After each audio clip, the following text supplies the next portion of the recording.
ತೆಗೆದುಕೊಂಡು ಹೋಗುವುದಕ್ಕಾಗುವುದಿಲ್ಲವೋ ಆಗುವುದಿಲ್ಲ, ಇದನ್ನು ವಿಚಾರ ಮಾಡಿ ಎಂದು ಹೇಳ್ತಿದ್ದಾರೆ.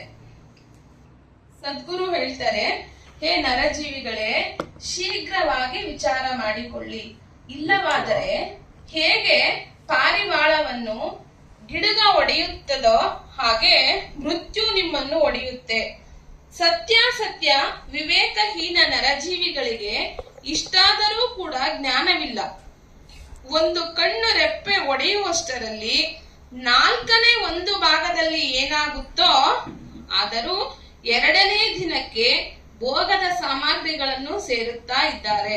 ಅರ್ಥಾತ್ ಕಾಲಾಂತರದಲ್ಲಿ ಭೋಗದ ಆಸೆಯಿಂದ ನಾನಾ ಕರ್ಮ ಧರ್ಮಾದಿಗಳನ್ನು ಮಾಡುತ್ತಾ ಇದ್ದಾರೆ. ಕಲ್ಯಾಣದ ಹಿತಕ್ಕಾಗಿ ಸತ್ಸಂಗ ವಿವೇಕ ಮಾಡು. ಯಾವ ಚೈತನ್ಯ ದೇವನನ್ನು ಹುಡುಕುತ್ತಾ ಗಣ ಗಂಧರ್ವ ಋಷಿ ಮುನಿ ದೇವತೆಗಳೆಲ್ಲರೂ ತಿಳಿಯುತ್ತಾ ಆಸಕ್ತರು ಆ ಚೈತನ್ಯ ದೇವರ ದರ್ಶನ ಮಾಡುವ ಇಚ್ಛೆ ನಿಮಗಿರುವುದಾದರೆ ಗುರುವಿನ ಸೇವೆ ಮಾಡಿ. ಹೇ ಮನುಷ್ಯರೇ, ತಮ್ಮ ಹಿತವನ್ನು ಇಚ್ಛೆ ಪಡುವುದಾದರೆ ಸದ್ಗುರು ಸತ್ಸಂಗದಲ್ಲಿ ಬಂದು ದಯಾ ದಾನಾದಿ ಶುಭ ಧರ್ಮ ವಿವೇಕ ವೈರಾಗ್ಯಾದಿ ಸಹಾಯದಿಂದ ತಮ್ಮ ಚಿತ್ ಸ್ವರೂಪವನ್ನು ತಿಳಿದುಕೊಳ್ಳಿ. ಅರ್ಥಾತ್ ನಿಮ್ಮ ಪಾರಕ್ ಸ್ವರೂಪವನ್ನು ಪರಿಚಯ ಮಾಡಿಕೊಳ್ಳಿ. ಯಾಕೆಂದರೆ ಭವ ಸಿಂಧುವಿನಿಂದ ಪಾರಾಗುವುದಕ್ಕೆ ನರದೇಹ ರೂಪ ಅಡಗು ದಡದಲ್ಲಿ ಬಂದು ನಿಂತಿದೆ. ಶೀಘ್ರವಾಗಿ ಸಿದ್ಧನಾಗು. ನೀನು ಆಲಸ್ಯ ಪ್ರಮಾದಾದಿ ವಶನಾಗಿ ಆ ಸಮಯದಲ್ಲಿ ಎಚ್ಚರಿಕೆಯಾಗದೆ ಹೋದರೆ 84 ಲಕ್ಷ ಯೋನಿಗಳಲ್ಲಿ ಹೋಗಿ ಮತ್ತೆ ಮತ್ತೆ ಪಶ್ಚಾತ್ತಾಪ ಪಡಬೇಕಾಗುತ್ತದೆ. ಮತ್ತು ತಿರುಗಿ ಇಂತಹ ಶುಭ ಸಮಯ ಯಾವಾಗಲೂ ಸಿಕ್ಕುವುದಿಲ್ಲ. ಭ್ರಮೆ ಸಂಶಯ ನಿವಾರಕ ಸತ್ಸಂಗ ಸ್ವರೂಪವನ್ನು ಪರಕಾವಣೆ ಮಾಡಿಕೊಂಡು ಸದ್ಗುರುವಿನ ಚರಣಾರವಿಂದಗಳಲ್ಲಿ ವಿಶ್ವಾಸ ಧಾರಣೆ ಮಾಡಿದ್ದೇ ಆದರೆ ಮನುಷ್ಯ ಡಾಮ ಡೋಲ್ ಅರ್ಥಾತ್ ನಿಜ ಸ್ವರೂಪದ ಜ್ಞಾನವಿಲ್ಲದೆ ನಾನಾ ಪ್ರಕಾರದ ಸಂಶಯದಲ್ಲಿ ಸದಾ ಕಾಲ ಭ್ರಮಣ ಮಾಡುತ್ತಲೇ ಇರುತ್ತಾನೆ. ಕಿಂಚಿತ್ ಅವನ ಸಮೀಪದಲ್ಲಿ ಯಾವ ಪ್ರತ್ಯಕ್ಷ ಅಮೂಲ್ಯ ಚಿಂತಾಮಣಿ ಚಿತ್ ಸ್ವರೂಪ ರತ್ನ ಇದೆಯೋ ಅದನ್ನು ಪ್ರಾಪ್ತಿ ಮಾಡಿಕೊಳ್ಳುವುದೇ ಇಲ್ಲ ಎಂದು ಹೇಳುತ್ತಾರೆ. ಮನಸ್ಸನ್ನು ಮಥುರ ಸ್ಥಾನ, ಹೃದಯವನ್ನು ದ್ವಾರಕಾಪುರಿ ಮತ್ತು ಕಾಯವನ್ನು ಕಾಶಿ ಕ್ಷೇತ್ರವೆಂದು ತಿಳಿದುಕೊಳ್ಳಿ. ಹಾಗೂ ಯಾವುದರಲ್ಲಿ ದಶದ್ವಾರಗಳಿವೆಯೋ ಇಂಥ ದೇವ ಮಂದಿರದಲ್ಲಿ ಸ್ವತಃ ಪ್ರಕಾಶ ಸ್ವರೂಪ ಚೈತನ್ಯ ದೇವ ಸ್ವ ಆತ್ಮ ಸ್ವರೂಪವನ್ನು ಸದ್ಗುರು ಪೂಜಾರಿಯ ಸಹಾಯದಿಂದ ದರ್ಶನ ಮಾಡಿಕೊಳ್ಳಿ. ಆದರೆ ಅನ್ಯ ದೇವರ ದರ್ಶನದ ಇಚ್ಛೆ ಅಥವಾ ಸುತ್ತುವುದನ್ನು ತಾನಾಗಿಯೇ ಬಿಟ್ಟು ಹೋಗುತ್ತದೆ. ಹೇ ಮನುಷ್ಯರೇ, ಹರಿಯ ವಿಯೋಗವಾದರೆ ಆಗಲಿ ಬಿಡು, ಏನೂ ನಷ್ಟವಿಲ್ಲ. ಸದ್ಗುರುವಿಗೆ ಶರಣು ಬಂದು ಬಿಡು, ನಿನ್ನ ಮೋಕ್ಷ ಪ್ರಯೋಜನ ಸಿದ್ಧಿಯಾಗುತ್ತದೆ. ಈ ಮಾತಿನ ಮೇಲೆ ಅವಶ್ಯವಾಗಿ ಸ್ಮರಣೆ ಇಡು. ಹೇಗೆ ಗುರುವಿನಿಂದ ವಿಮುಖನಾಗಿದ್ದಾದರೆ ಎಲ್ಲೂ ಕೂಡ ಸ್ಥಿರತ್ವ ಸಿಗುವುದಿಲ್ಲ. ಯಥಾರ್ಥ ಆಶಾರುಷ್ಟೇ ಗುರುಸ್ತುತ ಗುರೌರುಷ್ಟೇನ ಕಶ್ಚೇನ ಅಂದ್ರೆ ಒಪ್ಪಿಗೆಯಾಗಿರುವ ಪರಮೇಶ್ವರನ ರೂಪ ಅರಿಯು ಕೋಪವುಳ್ಳವನಾದರೆ ಸದ್ಗುರುವಿನಲ್ಲಿ ಶರಣು ಬರುವುದರಿಂದ ಸದ್ಗುರು ಅದನ್ನು ಜ್ಞಾನ ಬಲದಿಂದ ರಕ್ಷಣೆ ಮಾಡಿ ಮುಕ್ತನನ್ನಾಗಿ ಮಾಡುತ್ತಾರೆ. ಪರಂತು ಗುರು ಕೋಪ ಮಾಡಿಕೊಂಡರೆ ಆ ಗುರು ವಿಮುಖನಿಗೆ 3 ಲೋಕಗಳಲ್ಲಿಯೂ ಯಾರೂ ಸಹಾಯಕರಿಲ್ಲ.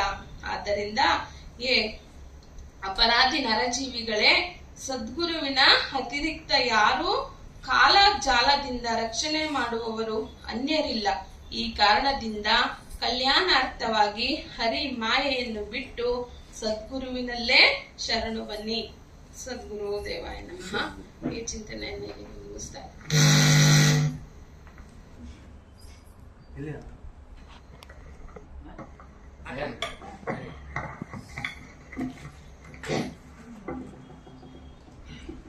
ಧನ್ಯವಾದಗಳು ಶ್ರೀಮತಿ ಸುಮಾರೆ.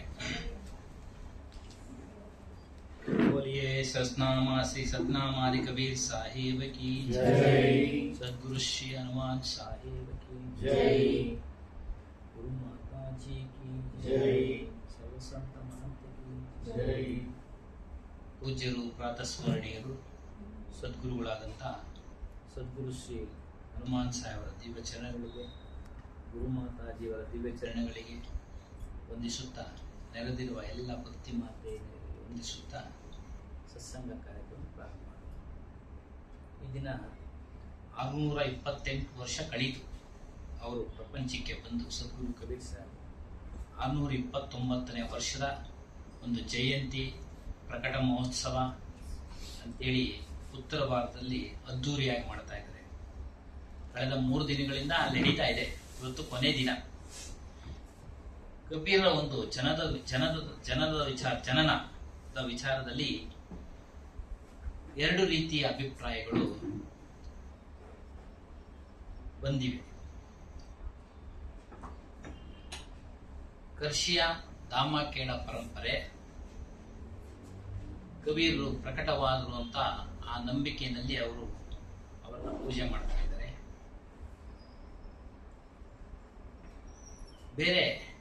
ಬೇರೆಯವರು ತಿಳಿಸ್ತಾರೆ ಕವಿ ಬರೆದಿರೋದು.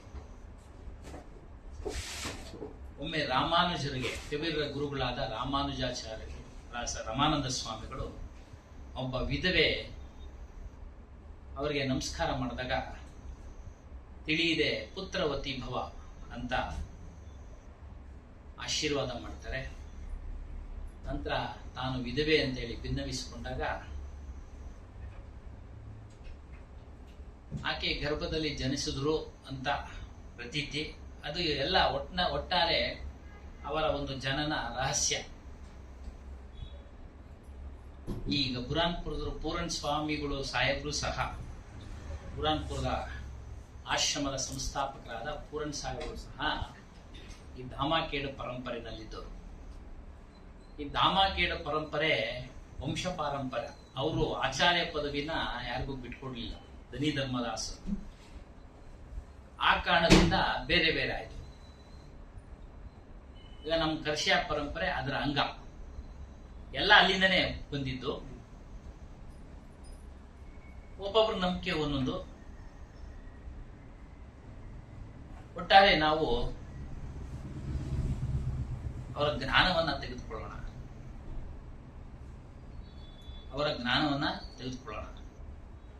ಈ ಜೀವನ ಚರಿತ್ರೆಯಲ್ಲಿ ತಿಳಿಸ್ತಾ ಇದ್ದಾರೆ,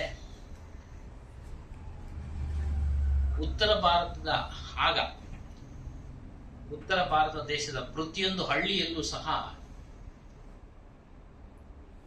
ತುಳಸಿದಾಸರದು ಮತ್ತು ಸಂತ ಕಬೀರ್ ಇವರ ವಚನಗಳನ್ನ ಹೇಳ್ಕೊಂಡು ಹೊಲಗಳಲ್ಲಿ ಕೆಲಸ ಮಾಡೋದು, ಬಸ್ನಲ್ಲಿ ಹೋಗುವಾಗ, ಪ್ರಯಾಣ ಮಾಡುವಾಗ, ಹೀಗೆ.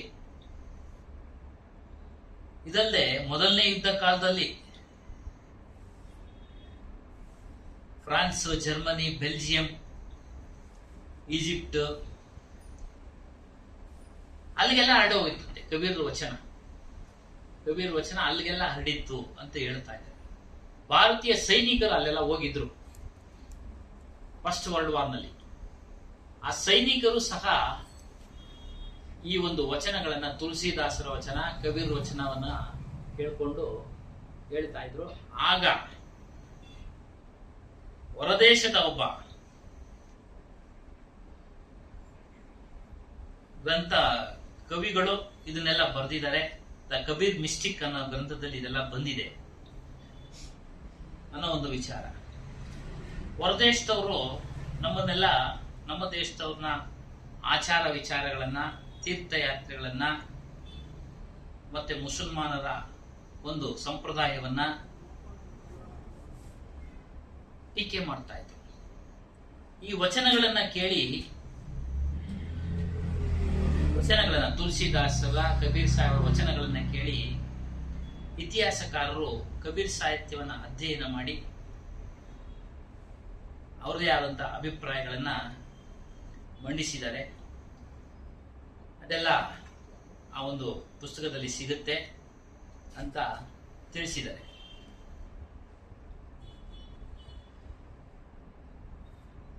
ಇದು ಇಷ್ಟು ಕಬೀರರ ಒಂದು ಜೀವನ. ಮತ್ತು ಇವರು ಬಾಲ್ಯದಲ್ಲಿಯೇ ಸ್ಪೀಚ್ ಕೊಡ್ತಾ ಇದ್ರು, ಪ್ರವಚನ ಕೊಡ್ತಾ ಇದ್ರು. ಒಂದು 16 ವರ್ಷದಲ್ಲೋ ಇವ್ರು ಕೊಡ್ತಾ ಇದ್ದ ಸ್ಪೀಚ್ ಪ್ರವಚನ ಎಷ್ಟು ಗಂಭೀರವಾಗಿತ್ತು ಅಂತ ಅಂದ್ರೆ ಕೇಳುವವರಿಗೆ ಪ್ರಶ್ನೆ ಕೇಳಕ್ಕೆ ಅವಕಾಶ ಇರಲಿಲ್ಲ. ಅಷ್ಟು ಗಂಭೀರವಾಗಿತ್ತು, ಸುಲಲಿತವಾಗಿತ್ತು. ಹಿಂದಿ ಭಾಷೆ, ಸ್ಥಳೀಯ ಭಾಷೆಗಳಲ್ಲಿ ಕೊಡ್ತಾ ಇದ್ರು. ಇದನ್ನ ತಾಳಲಾರದೆ, ಇವರ ಒಂದು ಯಶಸ್ಸನ್ನ ತಾಳಲಾರದೆ ನಿಮ್ ಗುರುಗಳು ಯಾರು ಅಂತ ಕೇಳಿದಾಗ ಅವರು ಗುರುಗಳನ್ನ ಮಾಡಿರಲಿಲ್ಲ. ಸ್ವತಃ ಪೂರ್ವಜನ್ಮದ ಸಂಸ್ಕಾರದ ಮೇಲೆ ಅಲ್ಲೆಲ್ಲ ಮನಗಂಡು ಹೇಳ್ತಾ ಇದ್ರು. ಈಗ ನಾವು ನೋಡ್ಬೋದು, ಉದಾಹರಣೆ ಕೊಡೋದಾದ್ರೆ ಈ ಸಂಗೀತದ ಸ್ಪರ್ಧೆಗಳಲ್ಲಿ ಸಣ್ಣ ಮಕ್ಕಳು ವಯಲಿನ್ ನುಡಿಸೋದು. ಕೇರಳದ ಒಂದು ಹುಡುಗಿ ಸಣ್ಣ ವಯಸ್ಸಿನಲ್ಲೇ ವಯಲಿನ್ ನುಡಿಸಿದೆ. ಅದೆಲ್ಲ ಅಷ್ಟು ಬೇಗ ವಿದ್ಯೆ ಬರಬೇಕಂದ್ರೆ ಪೂರ್ವಜನ್ಮದ ಸಂಸ್ಕಾರ ಇರುತ್ತೆ ಸ್ವಲ್ಪ. ಅದೇ ರೀತಿ ಇವರು ಸಹ ಆ ಒಂದು ಗುರು ವಿಚಾರವನ್ನ ಹೇಳ್ತಾ ಇದ್ದಾಗ, ಗುರು ಯಾರು ಇಲ್ಲಿ ಮಾಡಿಲ್ಲ ಅಂದಾಗ, ಆಗ ನೀನು ಹೇಳಕ್ಕೆ ಅರ್ಹನಲ್ಲ, ವಿಚಾರವನ್ನು ಹೇಳಕ್ಕೆ ಅರ್ಹನಲ್ಲ ಅಂದಾಗ ಕಾಶಿನಲ್ಲಿ ರಮಾನಂದ ಸ್ವಾಮಿಗಳು, ಅವರು ಬ್ರಾಹ್ಮಣರು, ಇವರು ಮುಸಲ್ಮಾನರು, ಅವರು ಸೇರಿಸ್ಕೊಳ್ತಾ ಇಲ್ಲ. ಅವರು ಆಗ ವೈರಾಗ್ಯವಂತರಾಗಿದ್ರು, ಆ ವಿಚಾರ ತಿಳಿದಿತ್ತು. ಇವರೇನ್ ಮಾಡಿದ್ರು, ಗುರುನ್ ಮಾಡ್ಲೇಬೇಕಲ್ಲ ಅಂತೇಳಿ ಅವರು ಪ್ರತಿದಿನ ಕಾಶಿ ಗಂಗೆ ಹೋಗಿ ಸ್ನಾನ ಮಾಡಕ್ ಬಂತಿ ರಮಾನಂದ ಸ್ವಾಮಿಗಳು. ಬೆಳಗಿನ ಜಾವ 3 ಗಂಟೆನೋ 4 ಗಂಟೆನೋ ಇವರೇನ್ ಮಾಡಿದ್ರು, ಸಣ್ಣ ಮಗುವಾಗಿ ಮೆಟ್ಲುಗಳ ಮೇಲೆ ಮಲಗ್ಬಿಟ್ರು. ಅವರು ಬರೋ ದಾರಿನಲ್ಲಿ ಅವ್ರದ್ದು ಪಾದ ಇವರಿಗೆ ತಗಲ್ಬಿಟ್ಟಿತ್ತು. ತಗಲ್ದಾಗ ಮಗು ತರ ಅಳ್ತಾರೆ. ಅವಾಗ ಅವರು ಕತ್ಲು ಮಬ್ಬು ರಾಮ್ ಬೋಲೋ ಬೇಟ ಅಂತ ಹೇಳ್ಬಿಟ್ರು 3 ಸರಿ. ಮತ್ತು ಅವ್ರು ಬಗ್ದಾಗ ಅವರಲ್ಲಿ ಧರಿಸಿದ್ದಂತ ಹಾರ ಅವರ ಕುತ್ತಿಗೆಗೆ ಬೀಳುತ್ತೆ, ಇವ್ರ ಕುತ್ತಿಗೆಗೆ, ಮಗು ಆಗಿದ್ದ ಕುತ್ತಿಗೆಗೆ. ಅವಾಗ ನಮ್ಗೆ ದೀಕ್ಷೆ ಆಯ್ತು ಅಂತೇಳಿ ಬಂದ್ಬಿಡ್ತಾರೆ. ಮತ್ತೆ ಪ್ರವಚನ ಶುರು ಮಾಡಿದಾಗ ಅವಾಗ ಕೇಳ್ತಾರೆ, ಗುರು ಮಾಡಿದೆ ರಾಮಾನಂದ ಸ್ವಾಮಿಗಳನ್ನ ಅಂತ. ಎಲ್ಲರಿಗೂ ಆಶ್ಚರ್ಯ, ಈ ಮುಸಲ್ಮಾನರು ಪೋಷಣೆ ಮಾಡಿದಂತ ಹುಡುಗನ್ನ ಅವ್ರಂಗೆ ಸ್ವೀಕಾರ ಮಾಡಿದ್ರು ಅಂತ ಅವರು ಕೇಳಿದಾಗ, ಇಲ್ಲ ನಾನು ಮಾಡಿಲ್ಲ, ಯಾರಿಗೂ ಶಿಷ್ಯತ್ವ ಕೊಟ್ಟಿಲ್ಲ ಅಂದಾಗ ಇವರು ನೆನಪು ಮಾಡ್ತಾರೆ, ಇಂಥ ಸಮಯದಲ್ಲಿ ಈಗ ಆಯ್ತಲ್ಲ ಅಂತ. ಆಗ ಹೌದು, ನಾನು ಆಗ ಒಂದು ಮಗುವಿಗೆ ಹೇಳಿದೆ ರಾಮ್ ಬೋಲೋ ಬೇಟ. ಮಗುವೇ ರಾಮ ಅಂತೇಳು, ಅಳಬೇಡ. ಆಗ ಅವರು ಒಪ್ಕೊಂಡು, ಗುರು ಹೌದು ಆಗ ಹೇಳಿದ್ದು ನಿಜ ಅಂದಾಗ ಎಲ್ಲರೂ ಸುಮ್ಮನಾಗ್ತಾರೆ. ಇನ್ನೊಂದು ಸಮಯ ಅವ್ರಿಗೆ ಗುರುಗಳಾಗ್ಬಿಡ್ತಾರೆ ಇವರು ಕಬೀರ್ ಸಾಹೇಬ್. ಹೇಗೆ ಅಂತಂದ್ರೆ, ಒಂದ್ಸಲಿ ರಾಮಾನಂದರು ಪೂಜಾ ಗೃಹದಲ್ಲಿ ಕುಳಿತು ಮಾನಸ ಪೂಜೆ ಅಂತ ಮಾಡ್ತಾ ಇರ್ತಾರೆ. ಮನಸ್ಸಿನಲ್ಲೇ ತನ್ನ ಮುಂದೆ ಶ್ರೀರಾಮನು ಇದ್ದಾನೆ, ಅವನ್ನ ಅಭಿಷೇಕ ಮಾಡ್ದಂಗೆ, ಅವನ ಅಲಂಕಾರ ಮಾಡ್ದಂಗೆ ಎಲ್ಲ ಮಾಡ್ತಾ ಇರ್ತಾರೆ. ಮಾನಸಿಕ ಪೂಜೆ, ಕಿರೀಟ ಇಟ್ಟಂಗೆ, ಅಲಂಕಾರ ಮಾಡ್ದಂಗೆ. ಹೂವು ಹಾಕೋದು ಮರ್ತೋಗ್ಬಿಡ್ತಾರೆ. ಹೂವು ಹಾಕೋದು, ಇನ್ನ ಕಿರೀಟ ತೆಗೆದ್ರೆ ಅಶುಭ, ತಗುಲುತ್ತೆ ಅಂತೇಳಿ ಯೋಚನೆ ಮಾಡ್ತಾ ಇರ್ಬೇಕಾದ್ರೆ ಕಬೀರ್ ಸಾಹೇಬರು ಆ ವಿಚಾರನ ತಿಳಿದು ದಾರದ ಮಣ್ಣು ಹರಿದು, ಅಂದ್ರೆ ಬಿಚ್ಚಿ ಹಾರನ ಹಾಕಿ ಕುತ್ತಿಗೆಗೆ. ನಾವು ಒಂದೊಂದ್ಸರಿ ಹಾಕ್ತಿಲ್ಲ. ಆಗ ಅವರು, ನಾನು ನಿನಗೆ ಗುರು ಅಲ್ಲಪ್ಪ, ನೀನ್ ನನಗೆ ಗುರು ಅಂತೇಳಿ ಒಪ್ಕೊಂಡ್ರು. ಇದೇ ರೀತಿ ಯಶಸ್ಸಾಗ್ಬಿಡುತ್ತೆ ಕಬೀರ ಒಂದು ಕಾಶಿಯಲ್ಲಿ ಯಶಸ್ಸಾಗ್ಬಿಡುತ್ತೆ.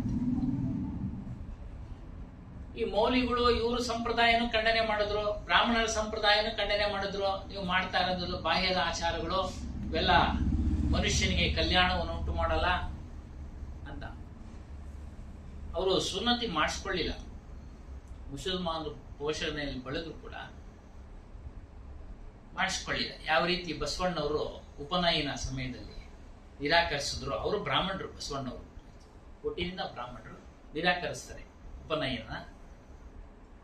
ಅದೇ ರೀತಿ ಇವರಿಗೆ ಸುನ್ನತಿ ಮಾಡಕ್ ಹೋದಾಗ ಒಪ್ಕೊಳ್ಳಿಲ್ಲ, ನಿರಾಕರಿಸಿದ್ರು. ನಿರಾಕರಿಸಿ ಬೇರೆ ಒಂದು ಎಲ್ಲರಿಗೂ ಅನುಕೂಲ ಆಗೋ ಹಾಗೆ, ಹಿಂದೂಗಳಾಗಲಿ ಮುಸಲ್ಮಾನರಾಗ್ಲಿ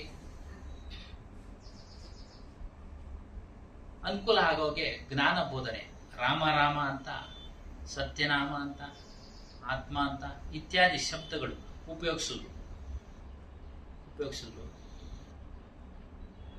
ಹೇಳ್ತಾರೆ ಸುನ್ನತಿ ಮಾಡಿಕೊಳ್ಳಲು ನಿರಾಕರಿಸಿದಾಗ ಆ ಮುಲ್ಲಾಗೆ ಸುನ್ನತಿ ಮನುಷ್ಯನನ್ನು ಮುಸಲ್ಮಾನಾಗಿ ಮಾಡಿದ್ರೆ ಹೆಂಗಸರು ಹೇಗೆ ಉತ್ತರ ಸಿಗಲ್ಲ, ಅವಾಗ ನಿರಾಕರಿಸ್ತಾರೆ. ಈ ರೀತಿ ಎಲ್ಲರೂ ಸಹ ಜ್ಞಾನ ತಿಳಿಬಹುದು ಅನ್ನೋ ಒಂದು ವಿಚಾರವನ್ನ ಮಂಡಿಸಿದರು. ಜನಸಾಮಾನ್ಯರು ಸಹ ತಿಳಿಬಹುದು ಅಂತ ತಿಳಿಸಿದ ಮಹಾತ್ಮರು ಸತ್ಯನಾಮ, ರಾಮನಾಮ ಇತ್ಯಾದಿ ಇವಾಗ ಹೇಳ್ತಿರೋ ಇದರಲ್ಲಿ ಬೀಜ ಗ್ರಂಥ ನಾವು ಅಧ್ಯಯನ ಮಾಡುವ ರಾಮ ಅಂತ ಕರೀರ, ನಿಮ್ಮ ಆತ್ಮನೇ ರಾಮ, ನಿಮ್ಮ ಆತ್ಮವೇ ಕೃಷ್ಣ, ಸತ್ಯನಾಮ ಇತ್ಯಾದಿಯಾಗಿ ಹೇಳಿದ್ದಾರೆ. ಆ ವಚನಗಳನ್ನ ಕನ್ನಡದಾಗೆ ಮಾಡಿದ್ದಾರೆ. ಯಾರು ಗೊತ್ತಾ? ಕರ್ನೂಲ್ ಜಿಲ್ಲೆ MA BAD ಕುಮಾರಿ ಹತ್ತಿ ಬೆಳಗಲು ರಾಮಲಿಂಗಮ್ಮ ಅಂತ, ಅದನ್ನ ಸತ್ನಾಮ ಆದಿಕವಿರಾಶ್ರಮ ಮಠದಲ್ಲಿ ಅವರು ಪ್ರಕಾಶಕರಾಗಿ ಅದನ್ನ ಕೊಟ್ಟಿದ್ದಾರೆ. ಅದರಲ್ಲಿ ಒಂದೆರಡು ವಿಚಾರಗಳನ್ನ ನಾವು ವಿಚಾರ ಮಾಡೋಣ. ಭಕ್ತಿ. ಕಬೀರ, ಮಾಡು ಗುರು ಭಕ್ತಿಯ ತ್ಯಜಿಸಿ ವಿಷಯ ವಿಕಾರವು, ಬಾರದು ನಿನಗೆ ಬಾರಿ ಬಾರಿಗೂ ಮಾನವ ಜನ್ಮದ ಅವಕಾಶ. ಮಾಡಬೇಕಾದ್ರೆ ಬೇರೆ ಬೇರೆ ಭಕ್ತಿ ಮಾಡೋದ್ರಿಂದ ನಿನಗೆ ಕಲ್ಯಾಣ ಆಗೋದಿಲ್ಲ. ಮಾಡೋದಾದ್ರೆ ಗುರುಭಕ್ತಿನ ಮಾಡು, ಗುರುಭಕ್ತಿನ ಮಾಡು. ತ್ಯಜಿಸಿ ವಿಷಯ ವಿಕಾರವು, ವಿಷಯ ವಿಕಾರಗಳನ್ನ ದೂರ ಮಾಡು, ತ್ಯಜಿಸು. ಬಾರದು ನಿನಗೆ ಬಾರಿ ಬಾರಿಗೂ ಮಾನವ ಜನ್ಮದ ಅವಕಾಶವು. ಮತ್ತೆ ಮತ್ತೆ ಬರೋದಿಲ್ಲ ಮಾನವ ಜನ್ಮ, ಬಂದಿದೆ, ಸುಕೃತ ಫಲದಿಂದ ಬಂದಿದೆ. ಈಗ ಅದನ್ನ ಮಾಡುವಂತ ಇನ್ನು ಗುರುಭಕ್ತಿ ಅಷ್ಟು ಸುಲಭನ? ಹೇಳ್ತಾರೆ, ಗುರುಭಕ್ತಿ ಅತಿ ಕಠಿಣವು, ಹರಿತವಾದ ಅಲಗಿನ ತಾರೆ, ಸತ್ಯವಿಲ್ಲದೆ ಸಾಧ್ಯವಾಗದು ಮಹಾ ಕಠಿಣ ವ್ಯವಹಾರ. ಗುರುಭಕ್ತಿ ಕಠಿಣ. ಗುರು ಹೇಳ್ದಂಗೆ ಕೇಳಬೇಕು ನಾವು. ಗುರುಗೆ ನಾವು ಸಮರ್ಪಣೆ ಮಾಡಿಕೊಂಡ್ರೆ ಆಹಾರ ವಿಹಾರ ಇವುಗಳ ಬಗ್ಗೆ ಎಲ್ಲ ಕಠಿಣವಾಗಿ ನಿರ್ಬಂಧಿಸ್ಬೇಕವಲ್ಲ, ನಿರ್ಬಂಧಿಸ್ಬೇಕು. ಒಂದು ಕತ್ತಿಯ ಮೇಲೆ ನಡೆದಂಗೆ ಅನ್ನೋ ಒಂದು ವಿಚಾರ ಹಲವಾರು ಹೇಳ್ತಾರೆ. ಭಕ್ತಿ ಬೀಜ ನಾಶವಾಗದು, ಭಕ್ತಿಯ ಬೀಜ ನಾಶವಾಗದು, ಕಳೆದರು ಯುಗವನಂತ. ಕಳೆದರು. ನೀನು ಗುರುಭಕ್ತಿನ ಮಾಡಿದ್ದೆ ಆದ್ರೆ ನೀನು ಆತ್ಮದ ಮಾರ್ಗದಲ್ಲಿ ನಡೀಲ್ಲ. ಆದ್ರೆ ಗುರುಭಕ್ತಿ ಮಾಡ್ಬಿಟ್ಟೆ ನೀನು, ಗುರುಗಳು ಅಂತ. ಮತ್ತೆ ಮುಂದಿನ ಒಂದು ಜನ್ಮದಲ್ಲೂ ಸಹ ನೀನು ಅದಿರುತ್ತೆ ನಿನ್ಗೆ ಶೇಷ. ಉಚ್ಚ ನೀಚ ಯಾವುದೇ ಜನ್ಮದವನಾಗಿರ್ಲಿ ಎಲ್ಲರೂ ಗುರುಭಕ್ತಿ ಮಾಡಬೇಕು. ಉಚ್ಚ ನೀಚ ಜನ್ಮದಿ ಬಂದವರು ಸಂತನಾಗಿರುವನು ಸಂತ, ಅವನು ಸಂತನಾಗ್ಬೋದು. ಇಲ್ಲಿ ಜಾತಿ ವಿಚಾರ ಬರಲ್ಲ, ಧರ್ಮ ವಿಚಾರ ಬರಲಿಲ್ಲ. ಯಾವುದೇ ಜಾತಿಯವನಾದ್ರೂ ಸಹ ಸಂತನಾಗಬಹುದು, ಶಿಷ್ಯನಾಗಬಹುದು. ಸತ್ಯನಾಮ ನೇಗಿಲದಂ ಬಿತ್ತು ಸ್ಮರಣೆಯ ಬೀಜವ. ನೋಡಿ, ಸತ್ಯನಾಮ ಎಂಬ ನೇಗಿಲನ್ನ ಹೂಡಿ ಸ್ಮರಣೆ, ಅದು ಸ್ಮರಣೆ ಅನ್ನೋ ಬೀಜನ ಬಿತ್ತು. ಬ್ರಹ್ಮಾಂಡ ಭಕ್ತಿ ಹೋದ್ರು, ಪ್ರಪಂಚ ನಾಶ ಆದ್ರೂ ಭಕ್ತಿಯ ಬೀಜವು ನಾಶವಾಗದು. ಭಕ್ತಿಯ ಬೀಜವು ನಾಶವಾಗದು.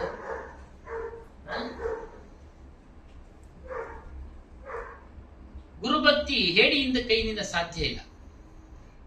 ಕಠಿಣವಾದುದು ಗುರುಭಕ್ತಿ, ಕೆಲಸವಲ್ಲದು ಹೇಡಿಯ. ನೋಡಿ, ಹೇಡಿಗಳು ಮಾಡಕ್ ಸಾಧ್ಯ ಇಲ್ಲ. ಅಂದ್ರೆ ದುರ್ಬಲ ಮನಸ್ಸಿನವರು ಮಾಡ್ಲಿಕ್ಕೆ ಸಾಧ್ಯ ಇಲ್ಲ. ಮನಸ್ಸು ಗಟ್ಟಿಯಾಗಿರ್ಬೇಕು. ಏನೇ ಬಂದ್ರು ನಾನು ಗುರುನ್ ಬಿಡಬಾರ್ದು. ಏನೇ ಬಂದ್ರು ಮಧ್ಯದಲ್ಲಿ ಅಡೆತಡೆಗಳು ಬರ್ತವೆ, ನಮಗೂ ಬಂದಿದೆ, ಬೇರೆಯವ್ರಿಗೆಲ್ಲ ಬಂದೇ ಬರುತ್ತೆ. ಗುರುಭಕ್ತಿನ ಬಿಡಬೇಡ. ಶಿರ ಹೋದ್ರು ಸರಿ, ತನ್ನ ಶಿರವ ಕೈಯಲ್ಲಿ ಪಿಡಿದವ ಪಡೆದಾವನು ಸತ್ಯನಾಮ. ತಲೆ ಹೋಗ್ತೀನಿ, ಹೋದ್ರೆ ಹೋಲಿ, ನಾನು ಬಿಡೋದಿಲ್ಲ ಸತ್ಯನಾಮನ. ನನ್ನ ಗುರುನ ಬಿಡಲ್ಲ, ಗುರು ಸ್ಮರಣೆ ಬಿಡಲ್ಲ ಅನ್ನೋ ಒಂದು ದೃಢವಾದ ಸಂಕಲ್ಪ ಮನುಷ್ಯ ಮಾಡಿದ್ರೆ ಖಂಡಿತ ಮುಕ್ತನಾಗ್ತಾನೆ.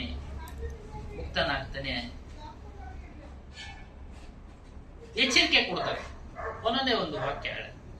ಹೆಮ್ಮೆಯ ಪಡೆದಿರು ಮಾನವ, ಕಾಲನ ಕೈಲಿವೆ ನಿನ್ನ ಕೇಶ. ಎಂಬ ಬೀಳ್ಬೇಡ, ಅಹಂಕಾರ ಬೀಳ್ಬೇಡ. ಮನುಷ್ಯ ನನಗೆ ಅದು ಬಂದ್ಬಿಡ್ತು, ಹೆಂಡತಿ ಅಷ್ಟಮದಗಳು ಅಂತ ಹೇಳ್ತಾರಲ್ಲ,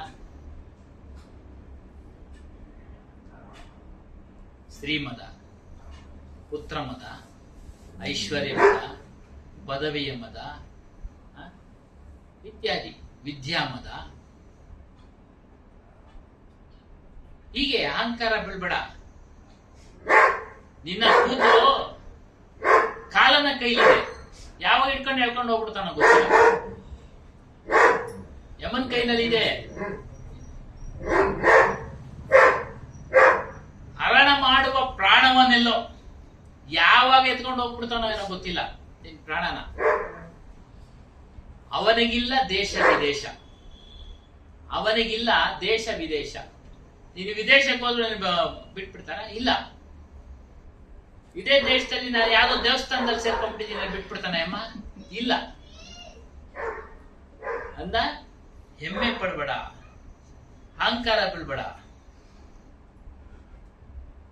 ಕಬೀರ ಗರ್ವವ ಪಡೆದಿರು, ಗರ್ವ ಬೀಳ್ಬೇಡ. ನಿನ್ ಶರೀರ ಹೇಗೆ ಅಂದ್ರೆ ಚರ್ಮ ಮುಚ್ಚಿದೆ, ಎಲಬಿನ ಸಂಸಾರ, ಪಂಜರ ಇದು.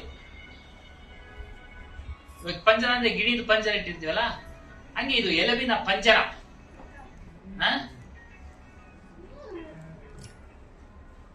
ಚರ್ಮ ಮುಚ್ಚಿದೆ ಇದು. ತೀರಾ ವಯಸ್ಸಾದ್ಮೇಲೆ ನೋಡ್ಬೇಕು, ಮೂಳೆಗಳೆಲ್ಲ ಕಾಣ್ತಾ ಇರ್ತವೆ. ಮೂಳೆಗಳೆಲ್ಲ ಕಾಣ್ತಾ ನೋಡ್ತಾ ಇರ್ತೀವಿ ನಾವು. ಕೊನೆಗೆ ಹೂಳುವರು ಮಣ್ಣಲ್ಲಿ. ಈ ಶರೀರ ಬಿದ್ದೋದ್ಮೇಲೆ ಸುಟ್ರೆ ಬೆಂಕಿ ಪಾಲು, ಊದ್ರೆ ಮಣ್ಣು ಪಾಲು. ಇನ್ನೆಂತ ವ್ಯಕ್ತಿನೇ ಆಗಿರು ಯಾರು ಇಟ್ಕೊಳಲ್ಲ. ಈಗಲೂ ಹೇಳ್ತಾರೆ ಶ್ರೀರಂಗನಲ್ಲಿ ರಾಮಾನುಜಾಚಾರ್ಯರ ಶರೀರ ಇದೆ ಅಂತ. ಅದೇನು ಗೊತ್ತಿಲ್ಲ ನಮ್ಗೆ. ಏನೋ ಗೊತ್ತಿದ್ರೆ ಯಾರಾದ್ರೂ ಹೇಳ್ಬೋದು. ಯಾರು ನೋಡಿದ್ದೀರಾ? ಗೊತ್ತಿಲ್ಲ ನಮ್ಗೆ, ಅವ್ರು ಹೇಳ್ಕೊಂತಾವೆ. ತಮಿಳ್ನಾಡು ಸುಮ್ಮನೆ. ಎಲ್ಲಿ ಓದುವು ನಿನ್ನ ಛತ್ರ ಚಾಮರ? ಅಂದ್ರೆ ನಿನ್ ಪದವಿನಲ್ಲಿದ್ದಾಗ ನಿನ್ಗೆ ಕೊಡೆ ಹಿಡಿಯೋರು, ಛತ್ರಿ ಹಿಡಿಯೋರು ಎಲ್ಲೋಯ್ತು? ಅದಕ್ಕೆ ಗರ್ವ ಬೀಳ್ಬೇಡ. ದೊರೆಯಲಿಲ್ಲ ಸಂತರ ಸಂಘ, ವ್ಯರ್ಥವಾಯಿತು ಜೀವನ. ಸಂತರ ಸಂಘ ನಿನಗೆ ಸಿಕ್ಲಿಲ್ಲ, ನಿನ್ ಜೀವನ ಎಲ್ಲ ವ್ಯರ್ಥ ಆಯ್ತು. ನೀನು ಭಕ್ತಿ, ಭಗವಂತ ಅಂದ್ರೆ ಆತ್ಮ, ಪ್ರೇಮ, ಶ್ರದ್ಧೆ ಇವನ್ನೆಲ್ಲ ಇಡ್ಲಿಲ್ಲ. ಅದು ಪಶು ಜೀವನ ಮಾಡ್ಬಿಟ್ಟೆ ನೀನು. ಪಶುಗಳಿಗೆ ಭಕ್ತಿ ಮಾಡ್ಲಿಕ್ಕೆ ಬರಲ್ಲ. ಪ್ರಾಣಿಗಳಿಗೆ ಭಕ್ತಿ ಮಾಡಕ್ ಬರುತ್ತಾ? ಇಲ್ಲ. ಮನುಷ್ಯನಿಗೆ ಮಾತ್ರ ಸಾಧ್ಯ ಭಕ್ತಿ ಮಾಡೋದಕ್ಕೆ. ಭಾವನೆಗಳನ್ನ ವ್ಯಕ್ತಪಡಿಸಲಿಕ್ಕೆ ಮನುಷ್ಯನಿಗೆ ಮಾತ್ರ ಸಾಧ್ಯ. ಅವು ವ್ಯಕ್ತಪಡಿಸ್ತವೆ ಅಲ್ಪ ಸ್ವಲ್ಪ. ಆದ್ರೆ ಇವನು ಯೋಚನೆ ಮಾಡಿ ಎಲ್ಲಾ ವಿಚಾರಗಳನ್ನ ಪರೀಕ್ಷೆ ಮಾಡಿ ವ್ಯಕ್ತಪಡಿಸ್ತಾನೆ.